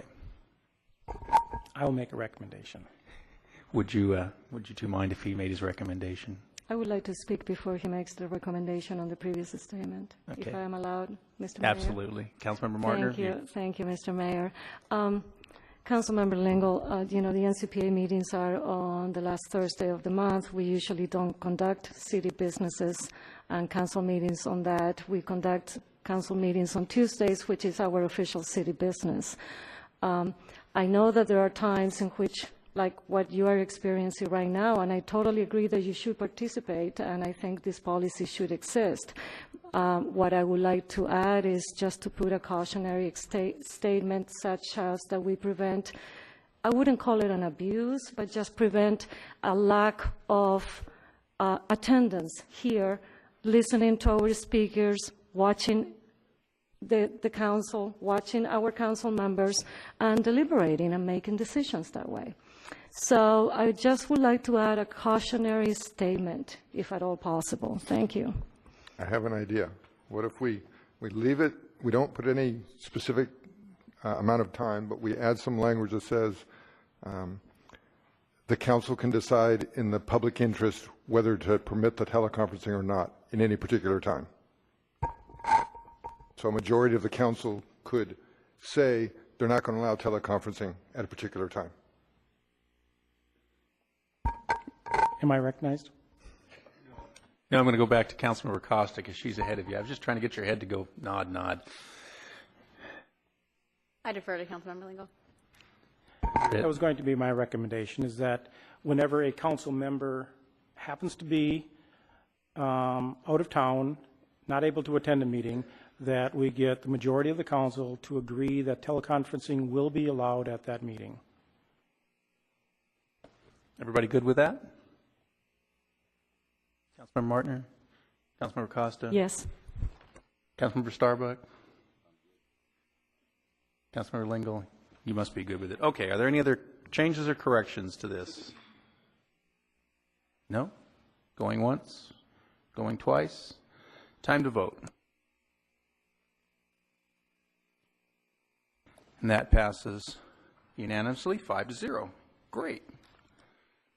Just for those of you in the audience, this was the result of work we did at 2 of our workshops, and we've now carried it to completion. Good job for the city staff and the city attorney.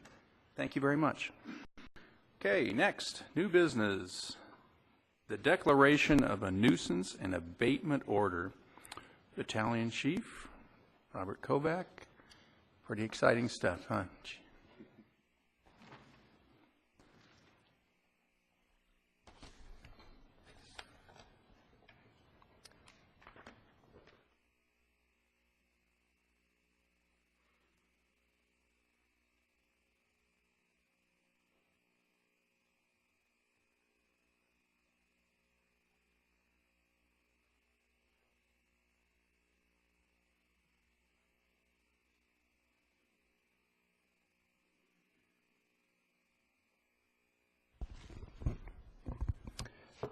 Honorable Mayor, City Council members, audience, and viewers, my name is Robert Kovac, Fire Marshal Battalion Chief for the City of Lompoc. I'm here to go over our annual weed abatement program and the ordinance that we go through for each year for our weeds. And as you can see with the amount of rain we've had this year, it's something we need to pay attention to. So I'm going to go through the background discussion, and then I'll give you the recommendation. In accordance with the Fire Department annual weed abatement program, the Fire Department has inspected each of the properties on the attached list, which you have as Exhibit A, and has found that there's potential for growth of weeds which, when dried, will constitute a fire hazard or other noxious and dangerous condition. Further, it has found that these same lots often have accumulation of rubbish, debris, and dirt, creating a fire hazard and or dangerous condition.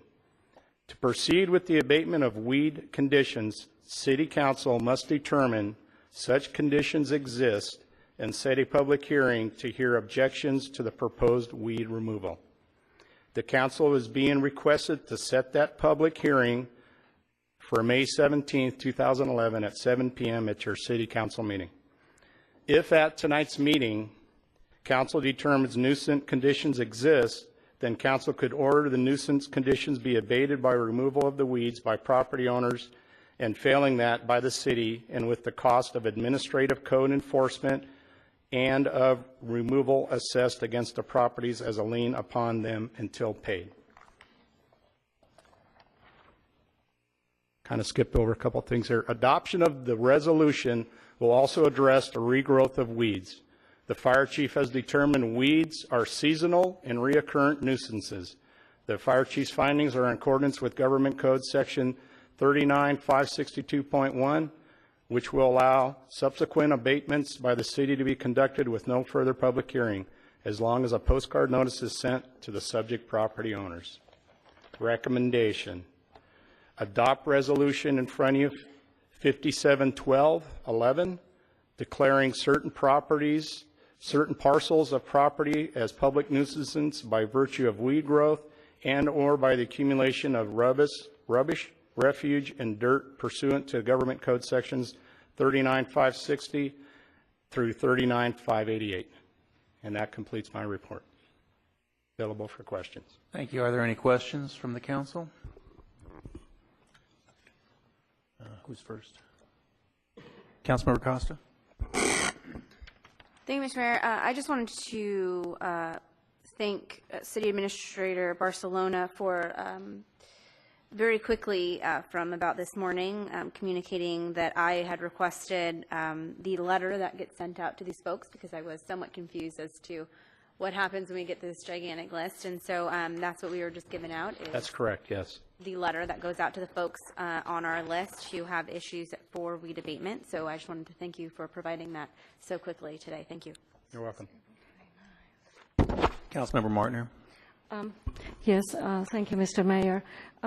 So we're sending a letter out saying that you have to clear the weeds by April 29th.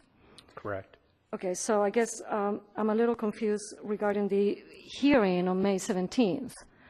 That's after they've been asked to clear out, right, for the objections?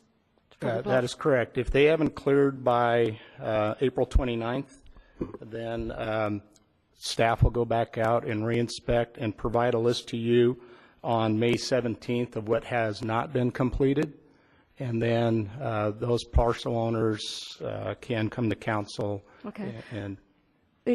And okay, that's fine. I guess my concern is that between now and May 17th, those weeds are going to get a lot taller. And you're talking about that it has been determined by your inspection that they are a hazard, correct? Correct. We're going to wait like a full month for, Well, most of we've actually been going around looking at quite a few of them. Most of them are already completed. And okay. Some are in the process of completing. So it's well underway already. Okay, thank you. Any other questions? Councilmember Costa. Thank you, Mr. Mayor. I'm reading through the letter. If you have property that no longer requires abatement, i.e. empty lot that has been developed, please call me. We'll remove the parcel number from our list. But it looks like these were opened on February 22nd of 2011. Or, I'm sorry, what is that when the case is opened? And I'm referring to Exhibit A, the active cases. Those are the properties that were mailed this letter on March 25th.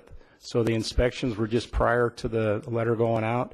And those were to identify all the vacant lots in the city. So every vacant lot in the city receives this letter. It's more of a refresher for them to make sure the lots are cleared, show them the deadline of when we want them cleared, and when we're going to come back out and do our reinspection.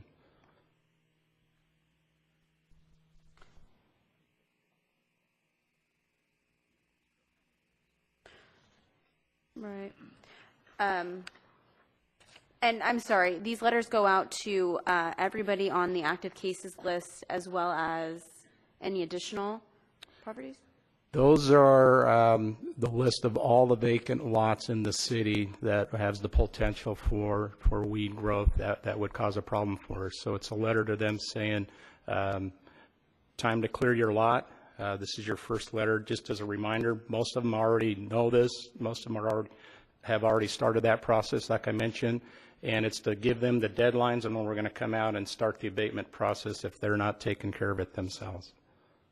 Understood. My assumption would be that we would know if they had a development, though, if we had done this just a few months prior? They would not have received the letter if it's no longer a vacant lot, correct?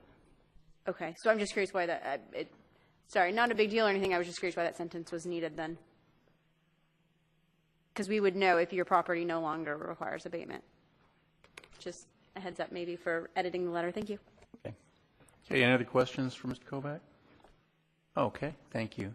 Now we'll open this to public comment. Is there anyone here that would like to speak on this subject?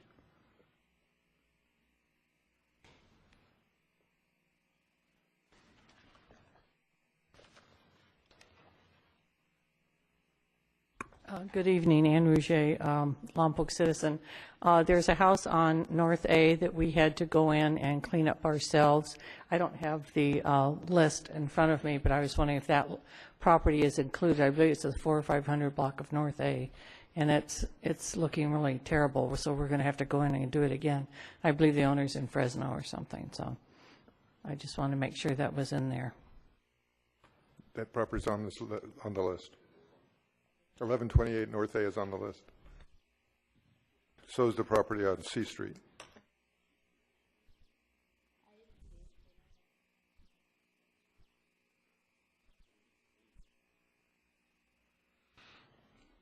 Okay, is there anyone else who'd like to speak on this subject? Seeing no one, we'll return it to council for discussion and a motion.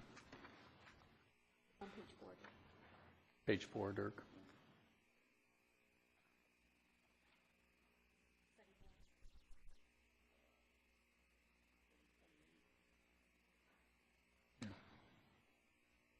For you in the audience, we're looking at two parcels we've had to deal with before to make sure they're on the list because they're coming around again. Councilmember Lingle. If everyone's satisfied with the list, I'd like to make a recommendation that Council adopt Resolution 5712, declaring certain parcels of property as public nuisances by virtue of weed growth and by accumulation of rubbish, refuse, dirt, pursuant to Government Code Section 39560395588. And a second? I second. Okay, is there any further discussion from the council on this? Seeing no one, would we vote, please? That passes 5-0 and moving on to our next item.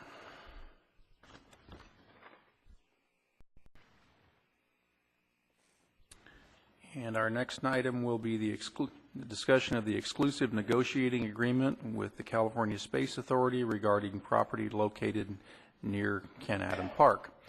For those of you who are trying to figure out what an exclusive negotiating agreement is, the closest analogy I can make is we're going steady. We've each agreed that we're going to work together on this and see what the good and the bad is on the project. And within the agreement, which hopefully you've all had a chance to read, it kind of spells out what we all intend to do. And now, to spell it out succinctly, our city attorney. Thank you, Mayor. As the council knows, and I'm sure the community knows, many years ago, the California Space Authority has, and ongoingly has attempted to put a space museum on the Vandenberg Air Force Base. Even though they tried very hard to get that accomplished, the deal never was made, and they weren't able to go at the Vandenberg Air Force Base. They still have a great interest in wanting to put that museum in the Lompoc area, and they want to try to put the museum in Lompoc itself. Because of that, the council discussed the matter and decided that it was a good opportunity for the city as well as for the California Space Authority, and they wanted to take the first step to try to see if there wasn't a deal that could be put together that would have that accomplished. The first step is the exclusive negotiation agreement. And basically what that means is both parties will now only talk to each other about the possibility of using that property that's identified in the exclusive negotiation agreement. And that property is the property that is adjacent to the Ken Adam Park and the property that's adjacent to the Hancock College. It's about 82 acres, plus there's some more acreage that the city may be able to get from the Bureau of Prisons, and that would make it a total of 96 acres. So basically what the parties are agreeing to do is, for a period of about a year, if the negotiations are going well, that year could be extended for another 90 days. But for that period of that year, or year plus 90 days, the parties will try to come together and design and agree on the phasing and actual implementation of a California Space Museum. And to do that, there are certain steps that have to be met by the California Space Authority in certain time frames so that we can keep the thing moving along if it's going to ever get finalized. They'll have to submit a master plan of exactly what they're going to do. They'll have to submit a pro forma of how they're planning on financing it. They'll have to submit evidence that's reasonably shows that it will be able to be accomplished. And they have to do all that within certain time frames, and the council will look at that. Ultimately, the goal will be for the California Space Authority and the city to enter into what's called a disposition and development agreement. It's just a fancy name for saying it's an agreement where the parties understand all of the ins and outs of the deal, the length of time it will take to get the deal done, the kinds of opportunities the city wants to have, the kinds of needs that the California Space Authority will have in order to build the project and to operate it for however long the council and the Space Authority decide is what should be appropriate. So as the mayor said, this is a first step, but it's an important first step because it communicates to the world that the two parties are seriously going to consider this, which is very helpful when a developer, and I'm using that term broadly here, the California Space Authority is obviously going to need to help get some assistance with funding, and it's very helpful to have this kind of a document when they're going out to the world to get that funding. It's not an atypical thing for a community to do. It's very common in many communities when they're trying to refurbish areas or assist with certain developments. And so this is not a brand new idea that's just coming before Lompoc. It's used throughout the state very often. I don't have any other comments, and if you have any questions, please ask. I'd just like to add two things to it, and you can chime back in.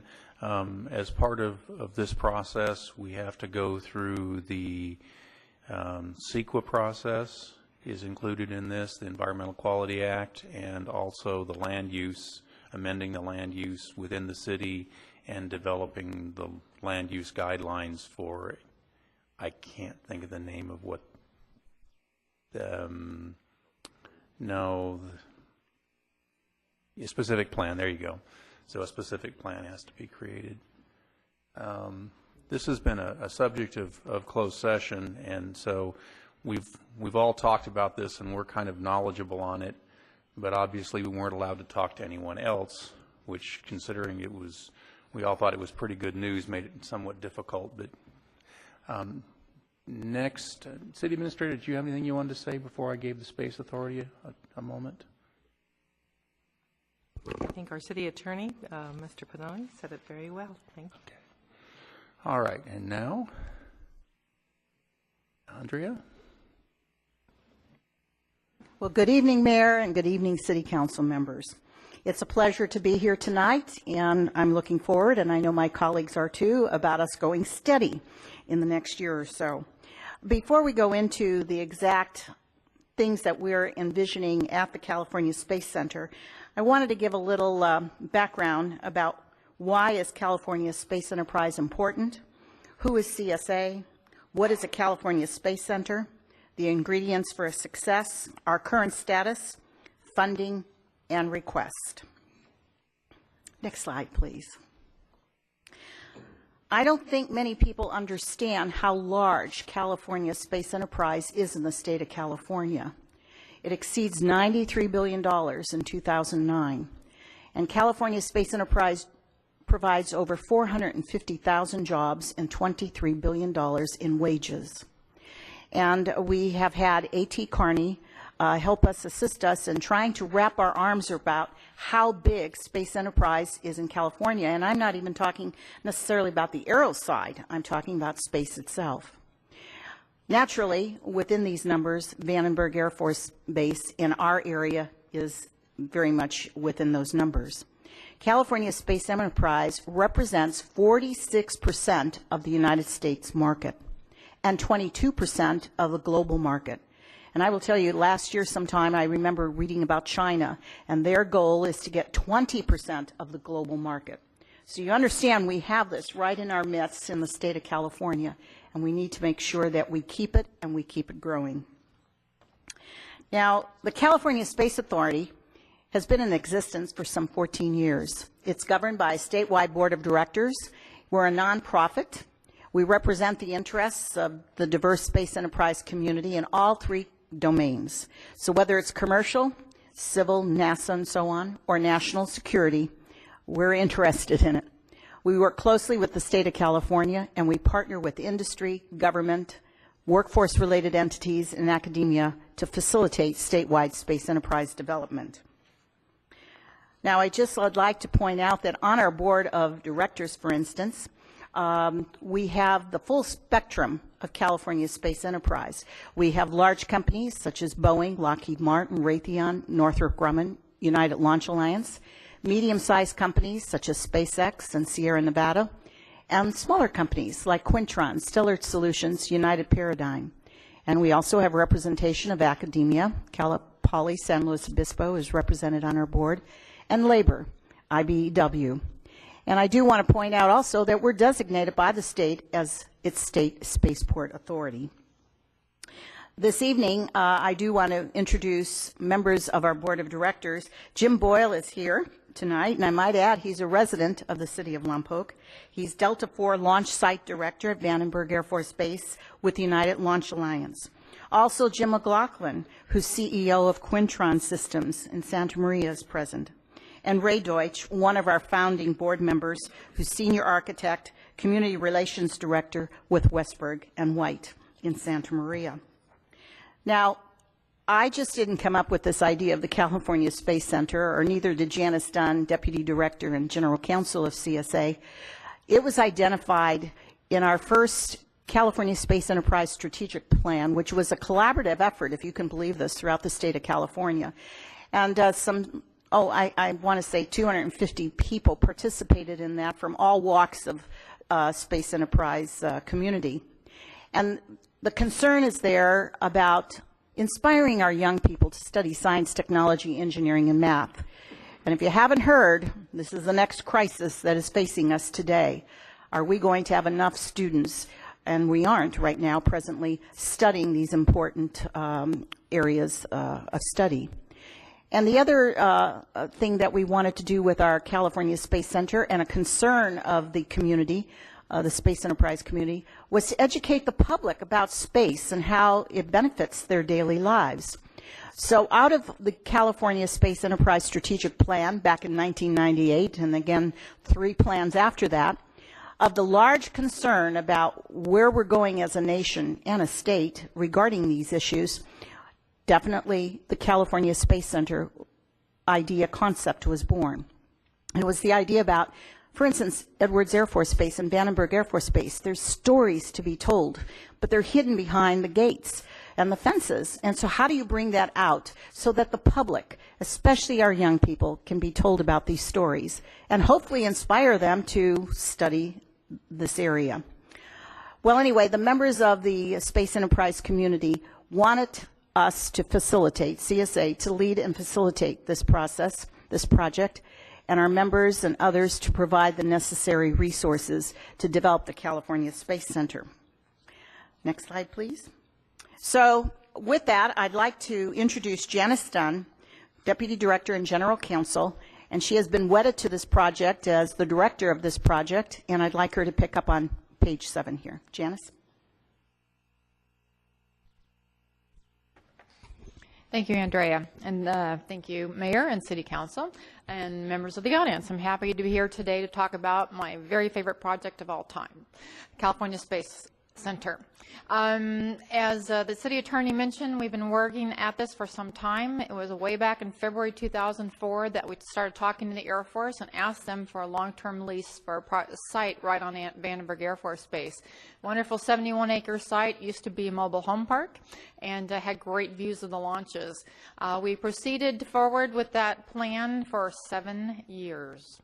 And during that time, we prepared a master plan, a business plan, economic impact study. We completed the federal environmental process. We signed a lease term sheet with the Air Force. That was the basic deal. And the Air Force even notified Congress that they intended to issue us a lease. And then they didn't. So there was a determination made by the Air Force Real Property Agency. It was made in February of this year. Excuse me, that said that we were a private project and therefore we needed to be fully regulated by the county. And when we went to meet with the county said optimistically it would take 3 years. Other people said it was more likely to take 5 to 10 years to get through their process. And that was the first time the Air Force told us that they would not give us a lease until we completed the county's regulatory process. And even though this project is near and dear to my heart, I made the recommendation to our board of directors that we terminate negotiations with the Air Force. We couldn't survive that period of time. So that's what we did. And the board agreed, and the negotiations with the Air Force were terminated in February of this year. That's when the city of Lompoc stepped forward and said, we might have something for you. And we were all ears. So we did make an early site visit, and we saw the site there that's adjacent to Allen Hancock College. It's the total about 96 acres. About 40 of those acres are flat. There's some others that there's slight hill. The northern boundary, if I have my compass right, is Allen Hancock College. The southern is the flagpoles on H Street, and the eastern boundary is Highway 1. I wasn't sure what you call that western boundary, so I'm leaving it ambiguous for now. We've already identified several benefits of the Lompoc site. One, it has great views of the launches, and I believe some folks were out there just for the Atlas launch last week and saw that there was a great view of Slick 3 there, and that's wonderful. Another benefit certainly is existing utilities. At the Air Force site, we were not only going to have to put in our own utilities, we were going to have to dig out utilities that were there. Some of them were 50 years or older, and they can contain asbestos and other toxic chemicals, and we were agreeing to take them out, but that wasn't good enough. Okay, so this site also, the proximity to Allen Hancock College is just wonderful. We're doing this for educational reasons. There's all kinds of other benefits that will flow from this project, and we're so happy about those. But that's not the reason we, a nonprofit, are doing this. It's for the educational benefits. And the fact that we're close to Allen Hancock College and they have classroom spaces, we're thinking we're going to start our educational program a lot earlier than we were originally planning. Having Ken Adam Park as part of this is also important to us. In part of our master plan, we plan to have a picnic area. We plan to have a playground there for the children. And the fact that Ken Adam Park has that already, that's fantastic, and we will agree to maintain it. We also truly appreciate the positive attitude of the city of Lompoc. And after the attitude of the Air Force, that I won't expand upon that, but anyway, it wasn't positive, and we're certainly appreciative of the city's positive attitude. So what is the California Space Center going to be about? We're modeling it on the visitors complex that's at Kennedy Space Center in Florida, but because we're in California, of course, we have to be bigger and better. And we do plan to build it in phases over 9 years. I will say that to reach the goals that were announced in the strategic plan, it will also generate, again, significant economic impact for the local community, and I'll go into a few of those details soon. Also, this is going to be a green project. We are going to seek LEED certification. The specifics of that are changing as we go forward here on studying this new site. This was the conceptual site design at the old site, which was a rectangle. The site here in Lompoc looks very different, but I'm showing this to you tonight because it'll have the same basic components to it. Okay, so what the center will be, and I'll just let you know the next slide is what the center won't be. This one is we're going to have a permanent launch viewing site, think outdoor amphitheater. By the way, when we're not watching launches, it can be used for cultural events by the community. Educational buildings, again, very important to us, an IMAX or IMAX-like theater, a rocket park, we can touch and feel real rockets that haven't flown into space. An interactive museum, and we put that word museum in quotes. The Air Force actually didn't allow us to use that word. I guess we can take the quotes off now. An office park, which will help us generate revenues to build the rest of the center, and then conference facilities. Our plan is, in the last phase, is to build a conference facility that will hold 2,000 people under one roof. 1,000 people can have a meal together. Okay, what the center will not be. We get all kinds of questions. We've been talking about the center for at least 5 years to the public in the community support group meetings and talking to local officials. And believe it or not, we get these questions over and over. So we're just going to tell you right up front what it's not going to be. It will not be Disneyland. We get that question. It will not be an amusement park. If you want a roller coaster, you're going to have to go somewhere else. It will not be a casino. And why do we get that question? Because yes, indeed, we've been talking to the Chumash. We'd like to talk about the Native American culture in the area, but there will not be a casino. There won't be a hotel. That's a big hint for any of you hotel owners. We will not be building a hotel. There will be no overnight RV parking there, and no one will be spending the night. So again, people will have to spend the night somewhere else. They're going to have to eat their meals somewhere else. And so again, some distinct economic advantages here to the community. Okay, these are a few stories to be told. We certainly want to talk about space enterprise, and Andrea showed you a lot of the statistics there about how big space enterprise is in the state of California. For example, we have 3 of the nation's 10 NASA centers here in California. And then actually we have about 3.5. So we have part of Kennedy Space Center that's right here at Vandenberg. So certainly talk about military history in the area, and right at Vandenberg, it was an Army base to begin with, Camp Cook. It's now an Air Force base. The fact that space does have a positive impact on our daily lives, everything you can think of, from using your ATM card to watching entertainment in real time, regardless of where it is happening in this world. The space's positive impact on the environment. Most of the satellites launched from Vandenberg are actually environmental satellites that go up. They're going from pole to pole. They're looking back at the Earth, and they're monitoring the Earth's resources. So a lot of the data that's collected for climate change is actually coming from the satellites launched from Vandenberg. And lastly, Native American culture, and we're certainly talking about our Chumash tribe. Next, these are some of the benefits that we were talking about. It's not why we, a nonprofit, are doing this project, but when we commissioned an economic impact study to be done and also feasibility study, the feasibility study focused on the tourism, and it was prepared by Delaware North Corporation. Delaware North Corporation is a very large, multi-billion-dollar corporation. Its headquarters are in Buffalo, New York, but they actually are international, and they have a Parks and Resorts division, which alone is responsible for sports stadiums around the world. And here in California, they're quite active already. They're involved at Yosemite, Sequoia, Asilomar, Old Town San Diego, and the like. So they're the ones that prepared the information here about tourism, basically saying when we complete phase 1, which we plan to have a small museum, I can use that word now, we're calling it an interpretive center before, but we could expect 200,000 people from the beginning, and that will increase to 500,000 when, in fact, we do complete the center. Again, not the reason we're doing it, but we're happy to be bringing these folks to the local area. Jobs, the job creation is going to exceed 2,900.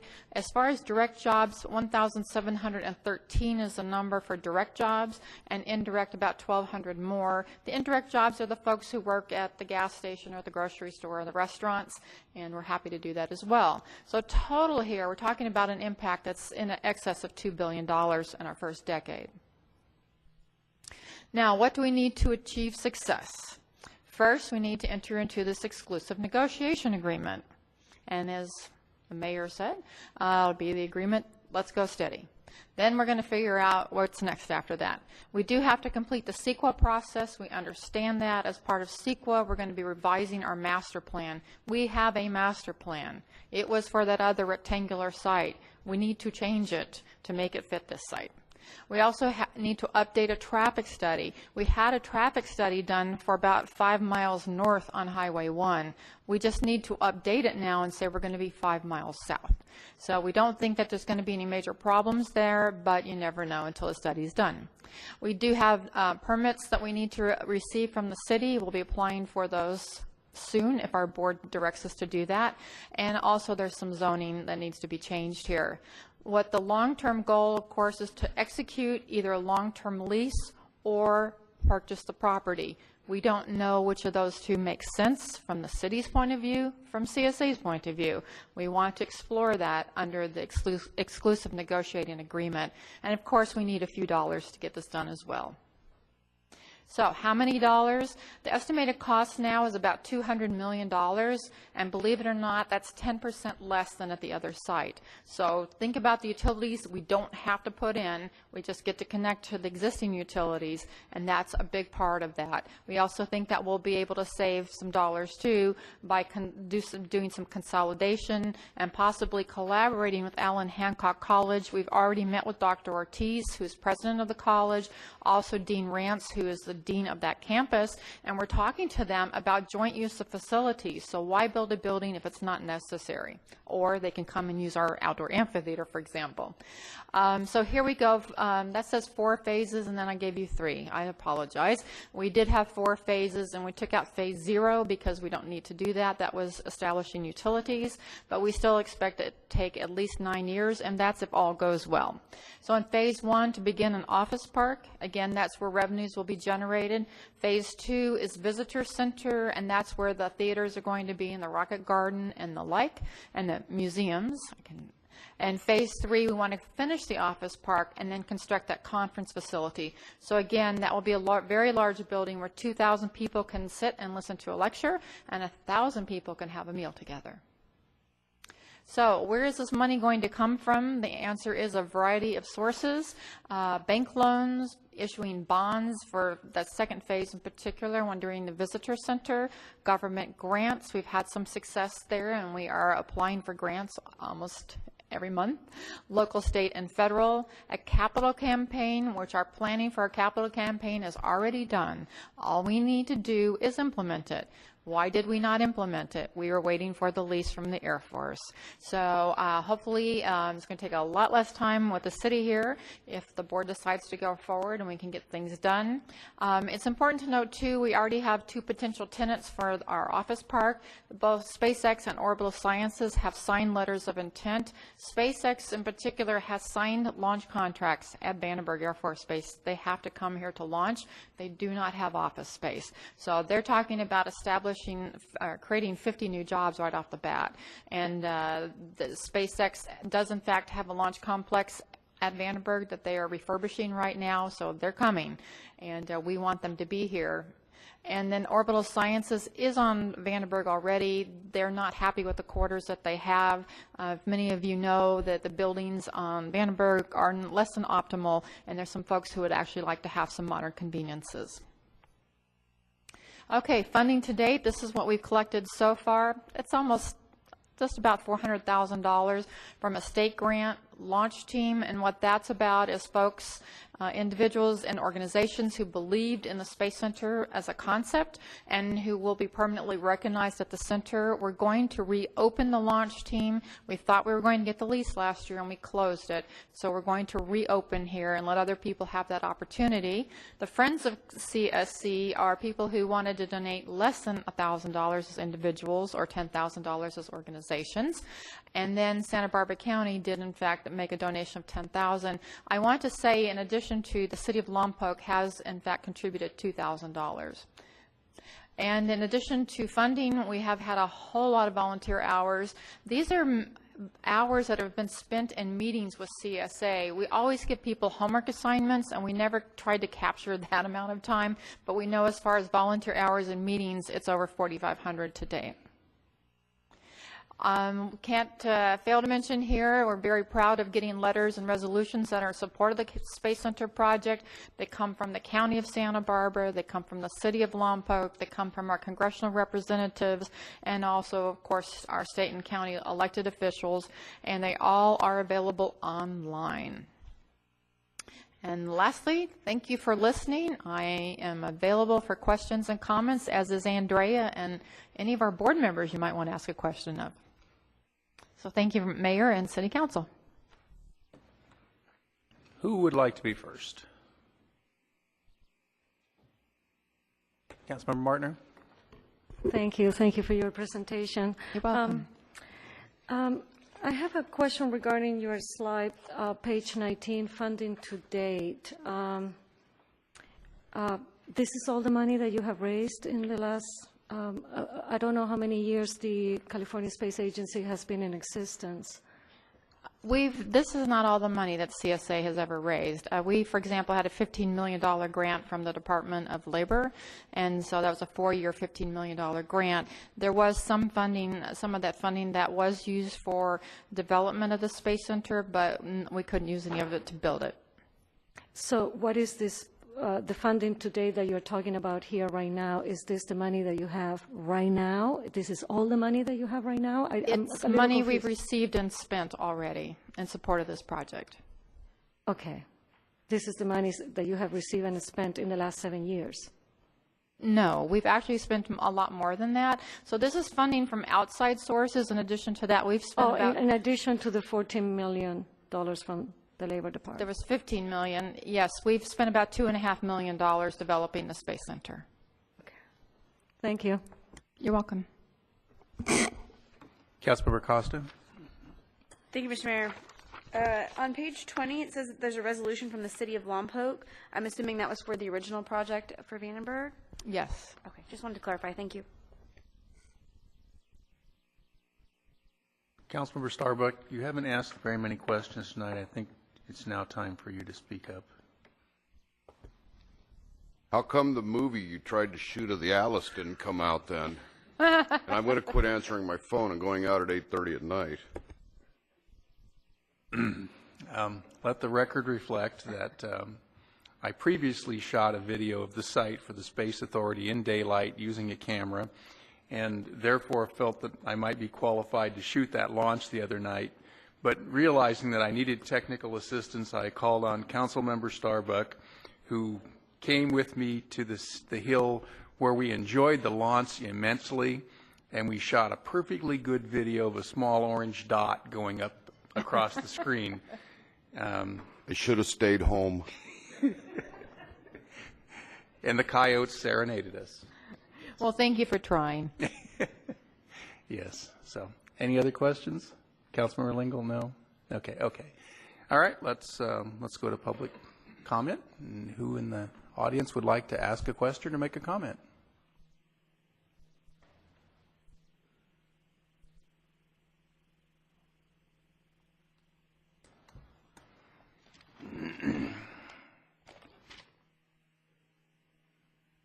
Good evening. My name is Janice Keller.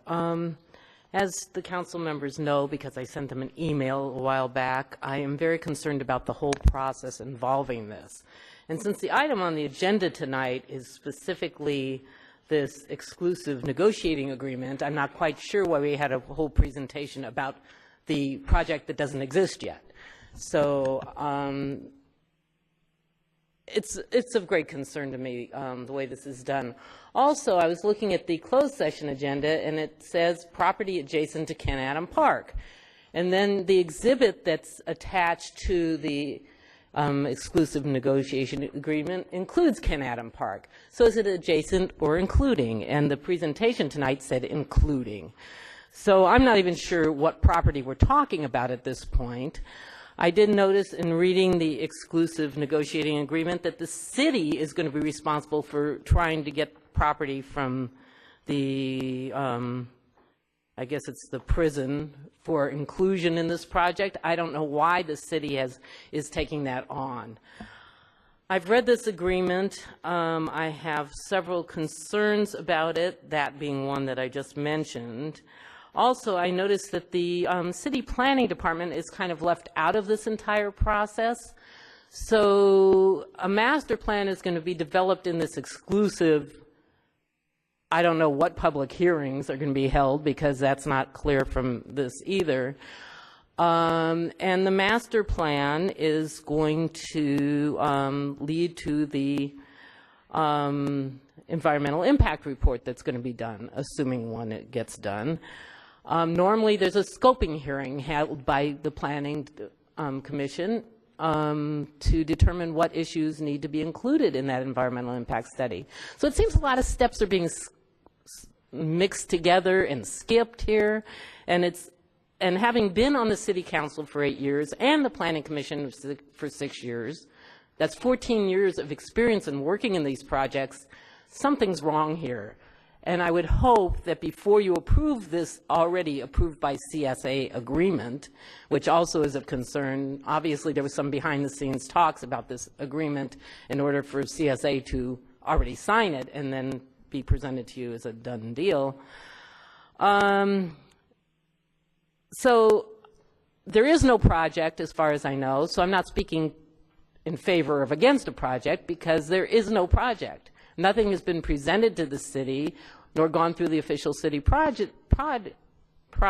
So although there's supposed to be some sort of development agreement. So the language in here says desire, potential conveyance and development, development agreement, long-term lease agreement. I'm just reading some of the terms that are in here that make me wonder what exactly you are agreeing to tonight if you sign this. There's something in here about, you know, leasing the land and setting aside, you know, payment for some period of time and setting aside permit fees. I thought the city's in really dire economic straits. That's what the earlier discussions were about the budget, yet all this is being done. This is the biggest project I've seen come before the city since I've, you know, in the 23 years I've lived in Lompoc. And it shouldn't be done just kind of willy-nilly, and definitely not behind closed doors. Also, there's on page 4 of 10, it says that the hazardous materials reports, if any, will be made available to the city upon the city's request. No, those should be made available to the city. City shouldn't have to request them. The whereas clause on page 1 says no decision's been made on this, but then on page 4 it says the city's very interested in pursuing this. So if the no decision's been made, how has a decision been made to pursue it? I know there's been quite a bit of city staff time and lawyer expense already involved in this, and I think you need to calculate that into the mix. City and CSA shall meet regularly. Are those going to be public meetings? That's on page 5.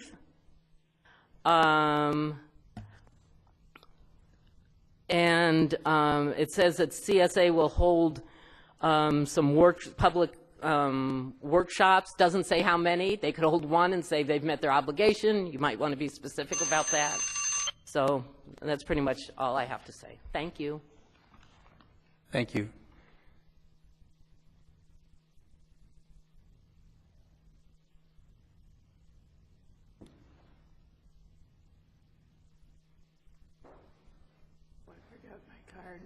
But I'll give it to you later.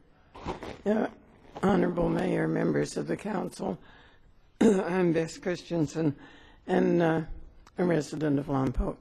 And I share Ms. Keller's concerns. She said everything that I had intended to say, except better. But the way the public has been left out of this discussion really bothers me. That obviously there's been a lot of talk, and we've had, I think, 2 or 3 pieces in the paper about it. But really, we have seen our council members enter into negotiations with never a word to the public about what they were doing or talking about.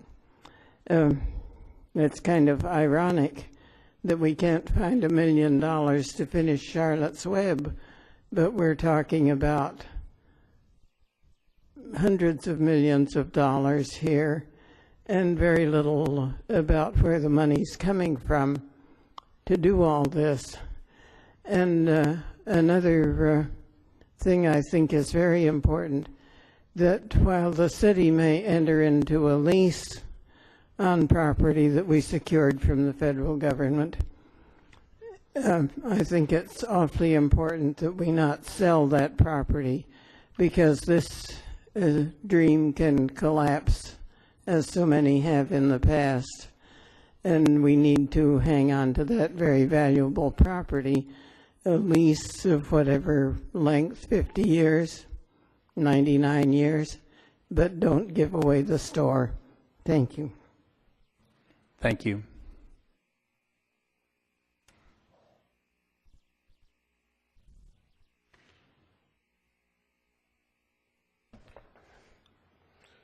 Good evening, Mayor, members of the council.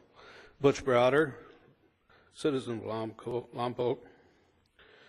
I followed the program of the CSA Space Center project for several years now, attending as many of the CSA presentations on the subject as I could. From the beginning, I was in awe of the scope of the project and the many segments of the public that would be served by the project. I was disappointed when the Air Force site was determined to not be feasible, but I was elated to hear that the city of Lompoc was being considered. Having spent over 40 years working at Vandenberg Air Force Base, it's only natural that I would support the effort. I truly hope that the negotiation between the city and the CSA are concluded successfully. This project is just the right jewel to complete the crown at the Y. Ken Adam Park was so close to being lost at one point in time. Allen Hancock Lompoc Valley Center, fought for by the people of Lompoc and won. The Allen Hancock Public Safety Education Facility, a natural progression. And now the CSA Lompoc Space Center, or the California Space Center, with so many elements to serve the people of the Central Coast. I urge the council to go forward carefully and deliberately to ensure there is no misstep. Due diligence is called for, but we also need to try to expedite the planning and community development aspects whenever possible. I'm not suggesting we cut corners. Just move things along as rapidly as possible. Thank you very much. Thank you.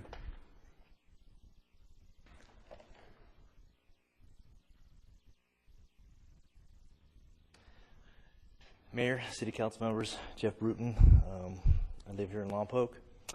I'm born and raised here, everyone, and I have to say Lompoc has kind of lost its identity with Vandenberg.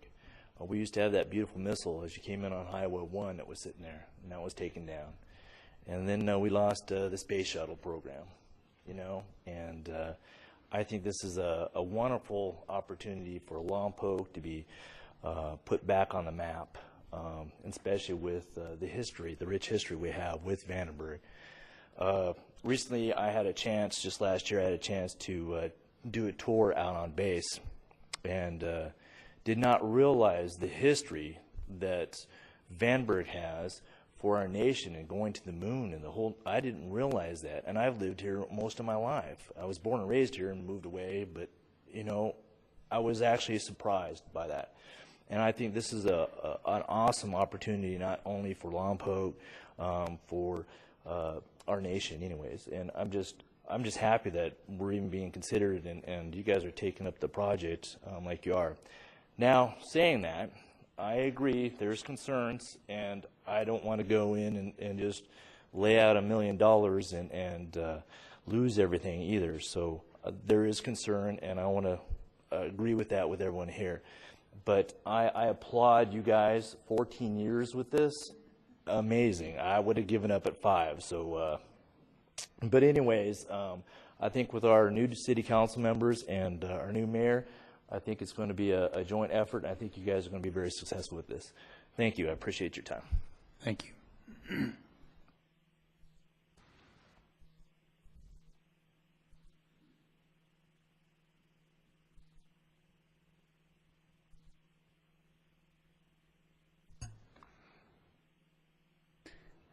Dave Pierce, resident of Lompoc. I'm in favor of having a facility of this type, but I think unfortunately the thing has gotten out of hand and you've moved too far along putting it in the wrong place. The terrain up there where this is being proposed is a sensitive habitat that's unique in the world and should not be sacrificed to asphalt and development. But there are locations around Lompoc Valley where it would be appropriate and maybe even a better view for launches. And I think those alternatives should be explored before we give up. This piece adjacent to Burton Mesa Chaparral that connects to the riparian habitat and the river. The Ken Adam Park is a pristine area that should be protected and should not be turned into something that's adjacent to a fine facility like this. It will have 200,000, upwards of 200,000 additional trips added to that drive through back behind Hancock into Ken. It's impossible to carry that kind of traffic there. It would be better to put it in places where we have the roads and the structure to support it, like at Ocean and H, something like that, where the number of people involved really could be handled and could be facilitated in Lompoc. But I have 2 specific questions, and that is negotiations have gone along pretty far here. The discussions behind the scene are really out of order. This is a Brown Act violation to be discussing this kind of city policy behind closed doors. It's against the spirit of the Brown Act. So I wonder how much money has been spent using legal authority and staff on hand to work on this project behind the scenes without having any public discussion of it. How much billing hours are actually involved in this agreement to where it's already gotten to, just to get this page before you this evening? I worry very much about that. And so the other thing is the project really sounds commercial. If you look at the list of things going on here, is it really appropriate for the city of Lompoc to be negotiating behind the scenes with a commercial interest? I wish them all the luck in the world in doing this, but I think it's inappropriate to use city property for something that is competing directly with real estate property in Lompoc that's for sale and available for this kind of development. And I think it's inappropriate for the city council to be doing this behind the scenes. So those are my comments. Thank you very much.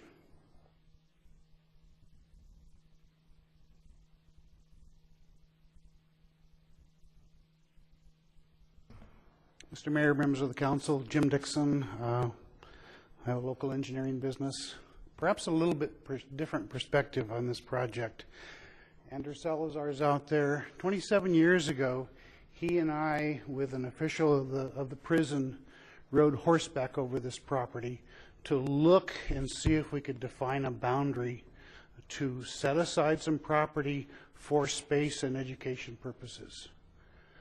Our company, I left the city at that point, we donated our services, 100% of our services, surveyed it, wrote the legal descriptions, and that property was transferred to the city of Lompoc for space purposes, for educational purposes. Fortunately, Alan Hancock came along, and we were again blessed to be able to work on that project. We did all the construction layout, a beautiful, beautiful campus, beautifully integrated into the site. Amongst the trees, yes, we lost some oak trees, but it's a beautiful site. Another opportunity is before you to have a similar project that fits that mold, that fits that promise that the city made when they took that property 27 years ago for educational purposes, for space purposes. That was the intent. That was what was agreed to. And that's what all that work has been for all these years. Now we see a fulfillment. You speak of the economic needs of the community. Golden opportunity. We got to go with this. Make it work somehow. It's so important to the city. It's an opportunity, and it's an exciting time that the city council can step up and make a wonderful project that will benefit everybody. Thank you. Thank you. Thank you.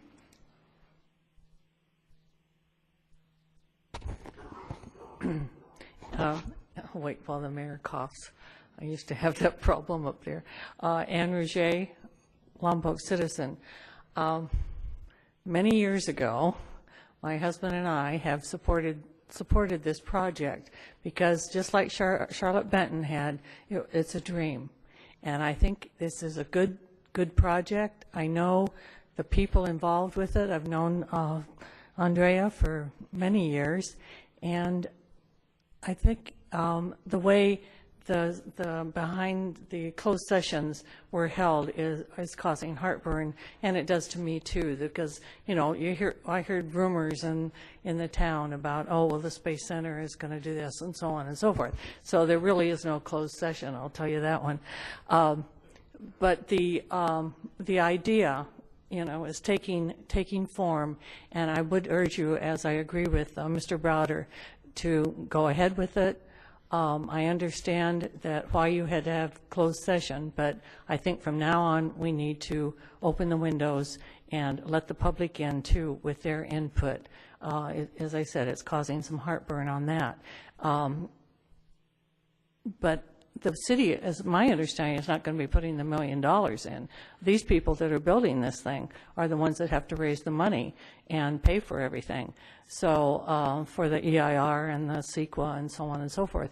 But I do agree with Mr. Browder that we need to do our due diligence and make sure it moves along quickly as we can. But we can't cut any corners on the project. But I think it's going to be wonderful, and as we get the Charlotte's Web and we get the Space Center, we're going to be well known on the whole world, I think, for this beautiful Space Center. So please proceed and give us a lot of chances to give our input as far as the public's concerned. Thank you. Thank you. Anyone else?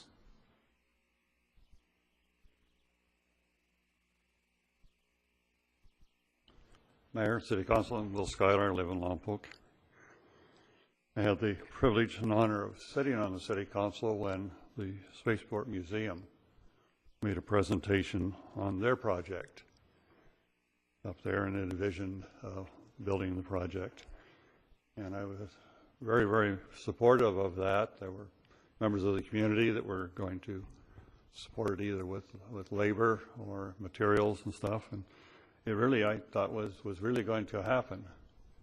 They put up the flagpoles up there, and Envision had drawings and stuff. And they came to the city and needed $75,000 for an environmental study. And unfortunately, I read more of the staff report than I did out talking to the people who were presenting it, and I read loan, and so it kind of tainted it a little bit. But all I found later on, it was not looked at as a gift. It would be a loan that would be paid back. So I've always felt bad on that. And Salazar, I apologize for not doing my homework on that particular subject when that came up. But anyway, we have an opportunity to relook at it. It's coming back again, so it's not a dead issue. It's something that's needed and is wanted. I believe in public-private partnerships. I think this is a golden opportunity. We put up the land, they put up the building, we all benefit. People come to see it. We talk tourism all the time. We can't, fall all over ourselves, make sure the tourists are happy here. Well, here's a real nice attraction. We have it with the college, also have it with the safety center up there. I mean, it sounds to me like a pretty good tourist magnet to me. Something I've been concerned about is that the space group, the earlier group, had some of the documents and stuff. The first Atlas launch manual was a handwritten document because they had never launched a missile at Vandenberg Air Force Base, or at that time it was Cook Air Force Base. And some of the members are still holding on to this stuff, but as they get older and pass on, some of it's getting away from us. And so I hope in the CSA project there that there is a museum where this stuff can be. Yeah, we tried to do next to the museum here in Lompoc, the little building there, and put that material in there, but that didn't work either. So, we had one opportunity. Let's not blow the second one. And I've said many, many times, you plan for the future by studying the past. And if we'd had that center up there already, I'm sure we'd seen the benefit of it. So please proceed, and let's get it done as quick as possible. Thank you. Thank you. Is there anyone else who would like to speak?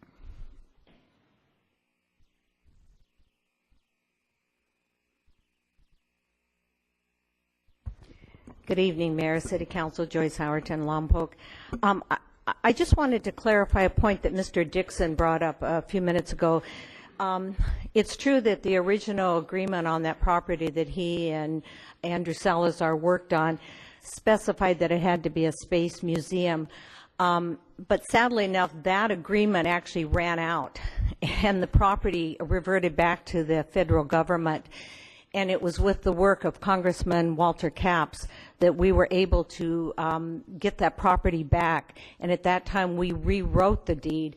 And in fact, it doesn't have that it has to be a spaceport museum. It, I can't remember all the language in it, but it was for educational purposes. It was open space.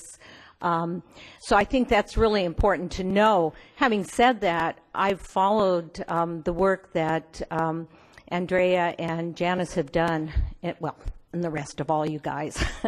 And it's really impressive. And I think there's some real potential for Lompoc in this. I would encourage you, though, to do it publicly. I think that, a good idea could be killed not because for any other reason that the people mistrust. Why aren't you talking about it publicly? And I understand negotiations, but I do think that a lot of this can and should be talked about publicly. And you should give the opportunity for people in the community to know it's being talked about and encourage them to come forward with ideas. There's parts about the project, some concerns I have in terms of water issue and traffic, which in a year's time when we're there, I think those are the issues we would talk about. But I would just really encourage you to, as you go forward with this, that you look at doing everything in public as much as possible. And I'd also look at not purchasing the land, but that was hard-fought land. It was not easy to get. We spent dozens, if not hundreds, of hours in meetings to be able to get that land back, and I'd certainly want the city to retain it. But that, again, is something that you'd be looking at it as you go forward. So anyway, thank you. Thank you. Anyone else? Andrew, do you want to talk about the past?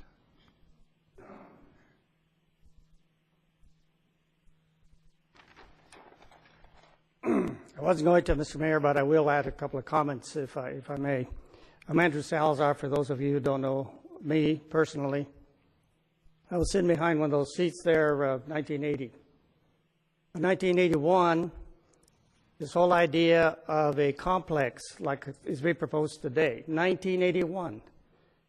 That discussion, that conversation took place at Vandenberg Air Force Base between myself and General Jack L. Watkins.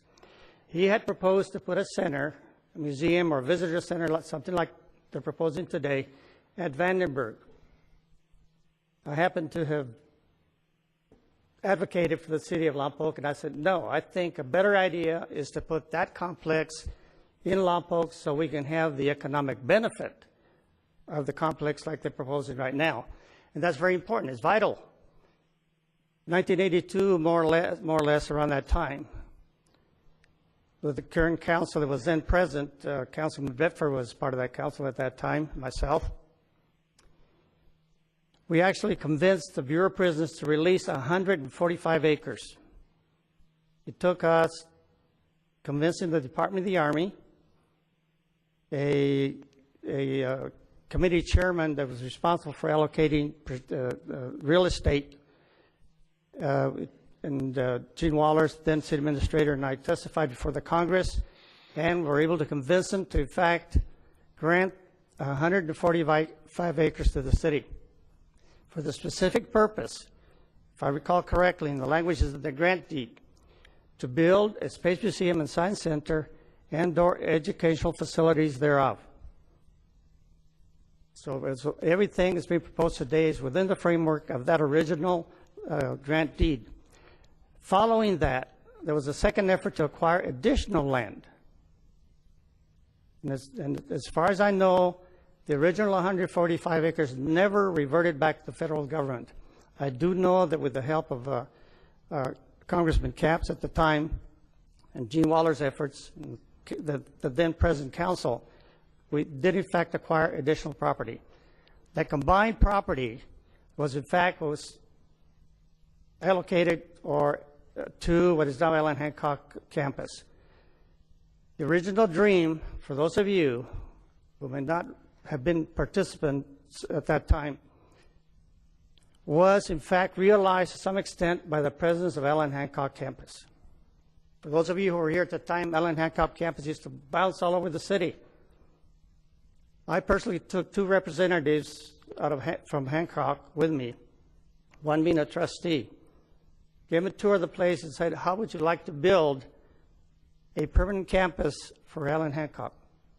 They liked the idea, and collectively, without a lot of fanfare, it wasn't rocket science, it wasn't a legal issue that was pertinent to Harvard Law School. 3 people, more or less, some of my board of trustees, and representatives from Allen Hancock and the city, and we had a negotiation, believe it or not. It wasn't hidden, it wasn't breaking the law. It was to bring something that was going to be of significant benefit to the city. We laid out the framework. We had to agree to release the land back to the city. We had a 50-year lease. We had to agree to release those 50 acres on a condition that we allocate the property that Allen Hancock needed to construct the campus up there. That negotiation took place.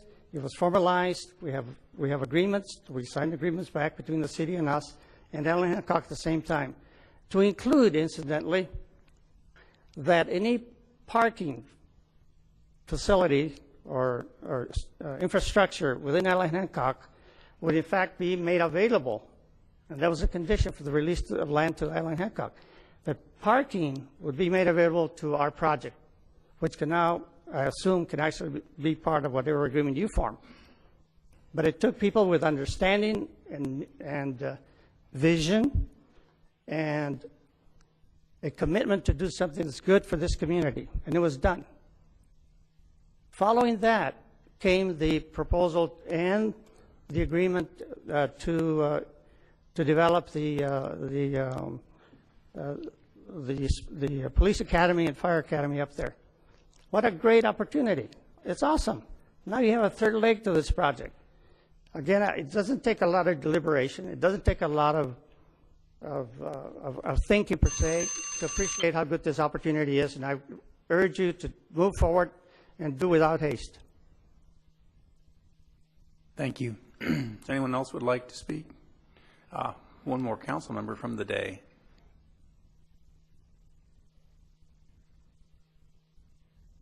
George Bedford, Lompoc business person and former city council member. I had the pleasure of serving. I don't believe that's actually Andrew Salazar, because he looked a lot younger when I saw him, so I'm not sure it's not an imposter. But the bottom line is we had a project. It was Andrew's vision. He worked hard with the city administrator, the staff. They got it accomplished. They got that property out there. We need to utilize it. And, you know, this country built the Empire State Building in less than a year. I don't even think you can get the permits completed for this little project in a year. So, you know, if we have to move an oak tree, if we have to move a tar plant, somewhere along the lines, human beings have to get along on this planet also. So I appreciate the effort that this council's put forward to make it come this far, And I realized why the closed session went on. I don't think that's a big ernst for anybody out in the community, maybe a few, but I don't think the average free-thinking people out there are going to concern themselves with the fact that you had to do this in closed session, because you wouldn't certainly want to give Santa Maria a leg up, right? So we appreciate the effort you all put out on this project, and we just need to move forward with it. Obviously, all of the regulations in the great state of California and the county of Santa Barbara and the city of Lompoc will prevent it from moving it forward too fast.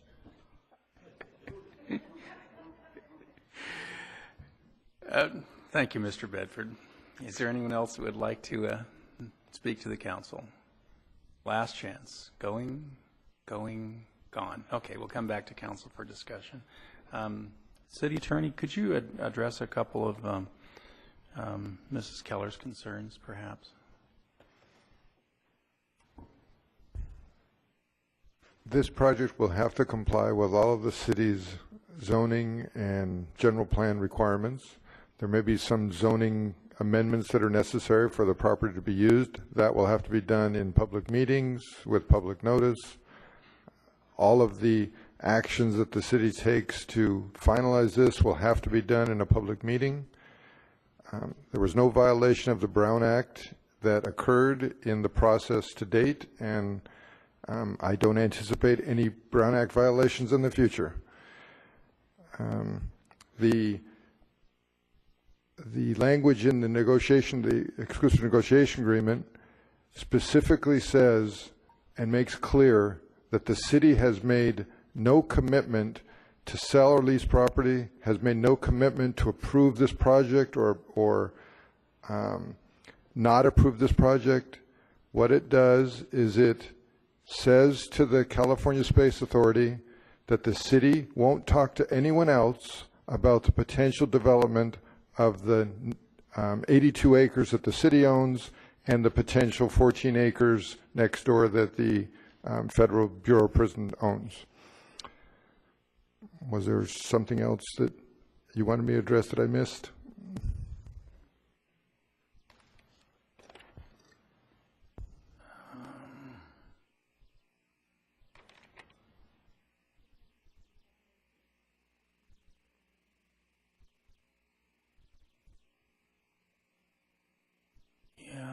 I think you got it all. Did you want to talk to her about it? Councilmember Costa. Thank you, Mr. Mayor. I would be comfortable with having Ms. Keller reapproach the dais and address council regarding this as an exception to our normal rule. Thank you. Everybody else okay? Okay.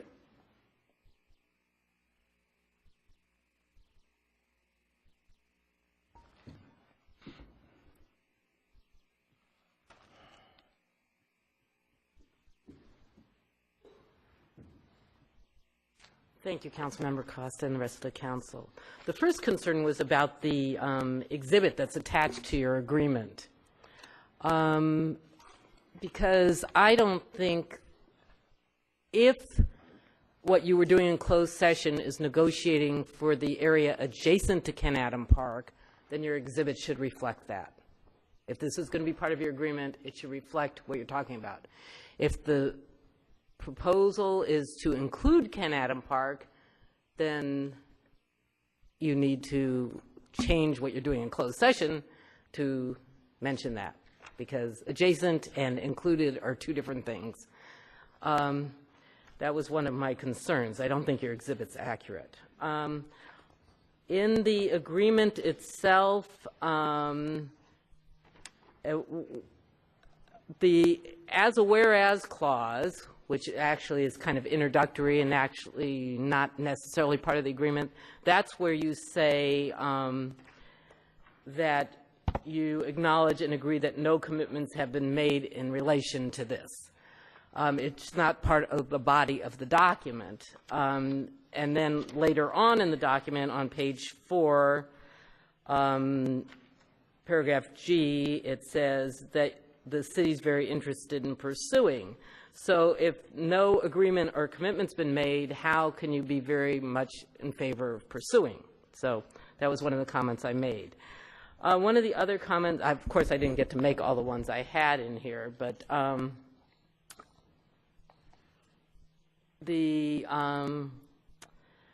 another one was where, the fact that the city planning department's kind of left out of this whole process on page 2 of 10.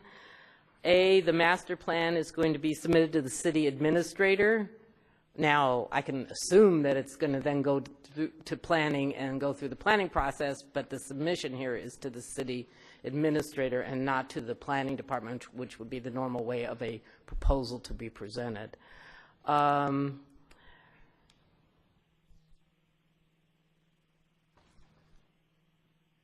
CSA will conduct community outreach, but it's very vague what that means. That's on page 3 of 10, paragraph D. Community outreach is very vague. If you want them to do a certain amount of community outreach, you might want to be specific in that. I mean, community outreach could be talking to one person or two people rather than, anything beyond that. Page 4 of 10, last sentence right before paragraph G. Any studies or reports regarding hazardous materials shall be made to the city upon city's request. Delete upon city's request. I think you should insist that those be presented to the city. And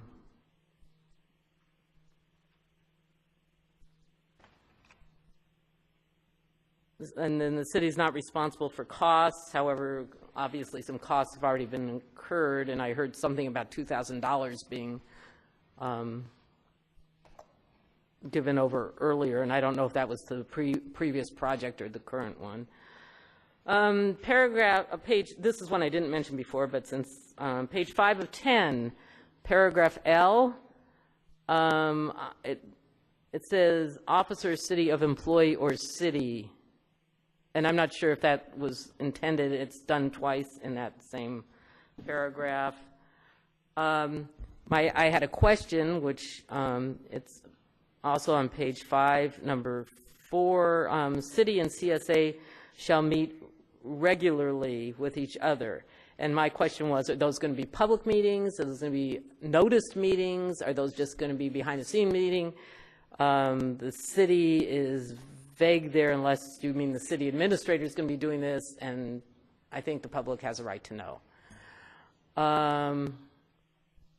I didn't mention this earlier, but on page, bottom of page 5 and the top of page 6, it lists the types of things that should be included in the environmental impact report, and that was, I don't know if I mentioned that, that the master plan will be comprised of several elements, and then from there, I've said it before, the EIR is going to be done, or CEQA compliance is going to be done based on that master plan, and I didn't know if a scoping hearing was going to be held by the Planning Commission after that master plan is presented to determine what issues, because I noticed in this list, water, sewage was left out, and there was some mention before in the presentations that utilities were included. I should mention also that I am a lawyer. That's my other hat that I wear, so I'm not doing this out of complete not knowing what I'm talking about as far as trying to get a term, the terms precise. Because if you're entering an agreement, you should know what you're actually agreeing to. I was concerned about deferment from the lease payments and also deferment from fees that's acknowledged on page, or mentioned on page 6, paragraph E, and it says possible, but, and then there was one other thing where this, I can't find this specific section in here, but where the city would be the entity negotiating to obtain the property from the prison. And I'm not quite sure where I saw that in here, but I know it's in here. Unfortunately, I can't find it at this point in time. And thank you again for letting me have my second say. Thank you. City Attorney. Go first. Thank you, Mayor. With regard to no specific order, just as I'm going through, and I'm sure you'll help me those things that I miss. On page 3, the community outreach, it's written in not specific terms so that it doesn't identify there has to be X number or Y number. It says, however, that there has to be outreach to receive input from surrounding residents, community stakeholders, and interested members of the public. Because this is an exclusive negotiation agreement, if the city doesn't feel that it's being carried out properly, or that they feel that there needs to be more analysis or more outreach before a disposition development agreement, if one were to be approved, would get approved, the city would merely say to the CSA, you need to do some more outreach if they don't feel satisfied with the outreach that has been given.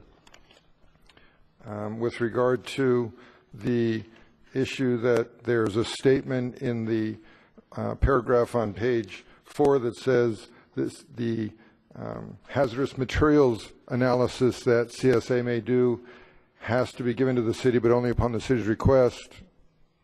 If the city wants it, the city can ask for it. If you want to take those 3 words out, I don't see any legal benefit or not benefit taking it out or leaving it in. So if you have a preference or want to take those 3 words out, you certainly can.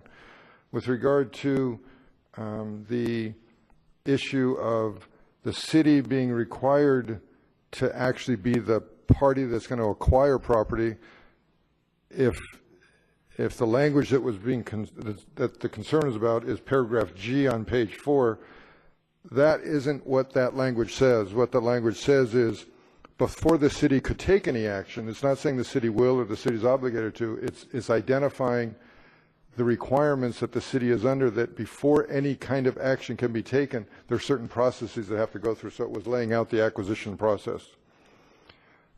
With regard to page 5 in L, I apologize, there is a typo. In the second line of L, the or city should be deleted.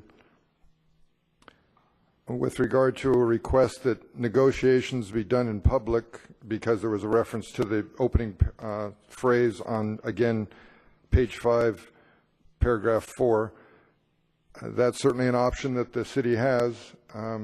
My experience has been that the reason the Brown Act has a specific exemption for real property negotiations is because it puts the city at a disadvantage if they have to negotiate in public, because then the other side knows what it is that you're willing to do as your bottom line, and they don't need to then negotiate. They'll just go with whatever your bottom line is.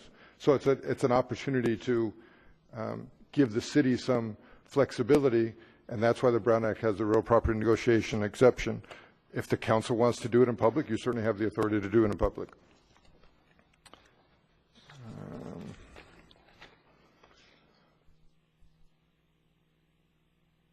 There was a concern that there's language in the beginning that says there's no commitment, and then in paragraph G again, there's language that says, but the city is very interested. That's a fact. The city council, that when this is speaking of the city council is speaking on behalf of the city. The city is very interested, and the reason that language is in here is because, as I said earlier, one of the benefits of an exclusive negotiation agreement is the parties can go to the world and show that there is an actual possibility of something coming to fruition, and so this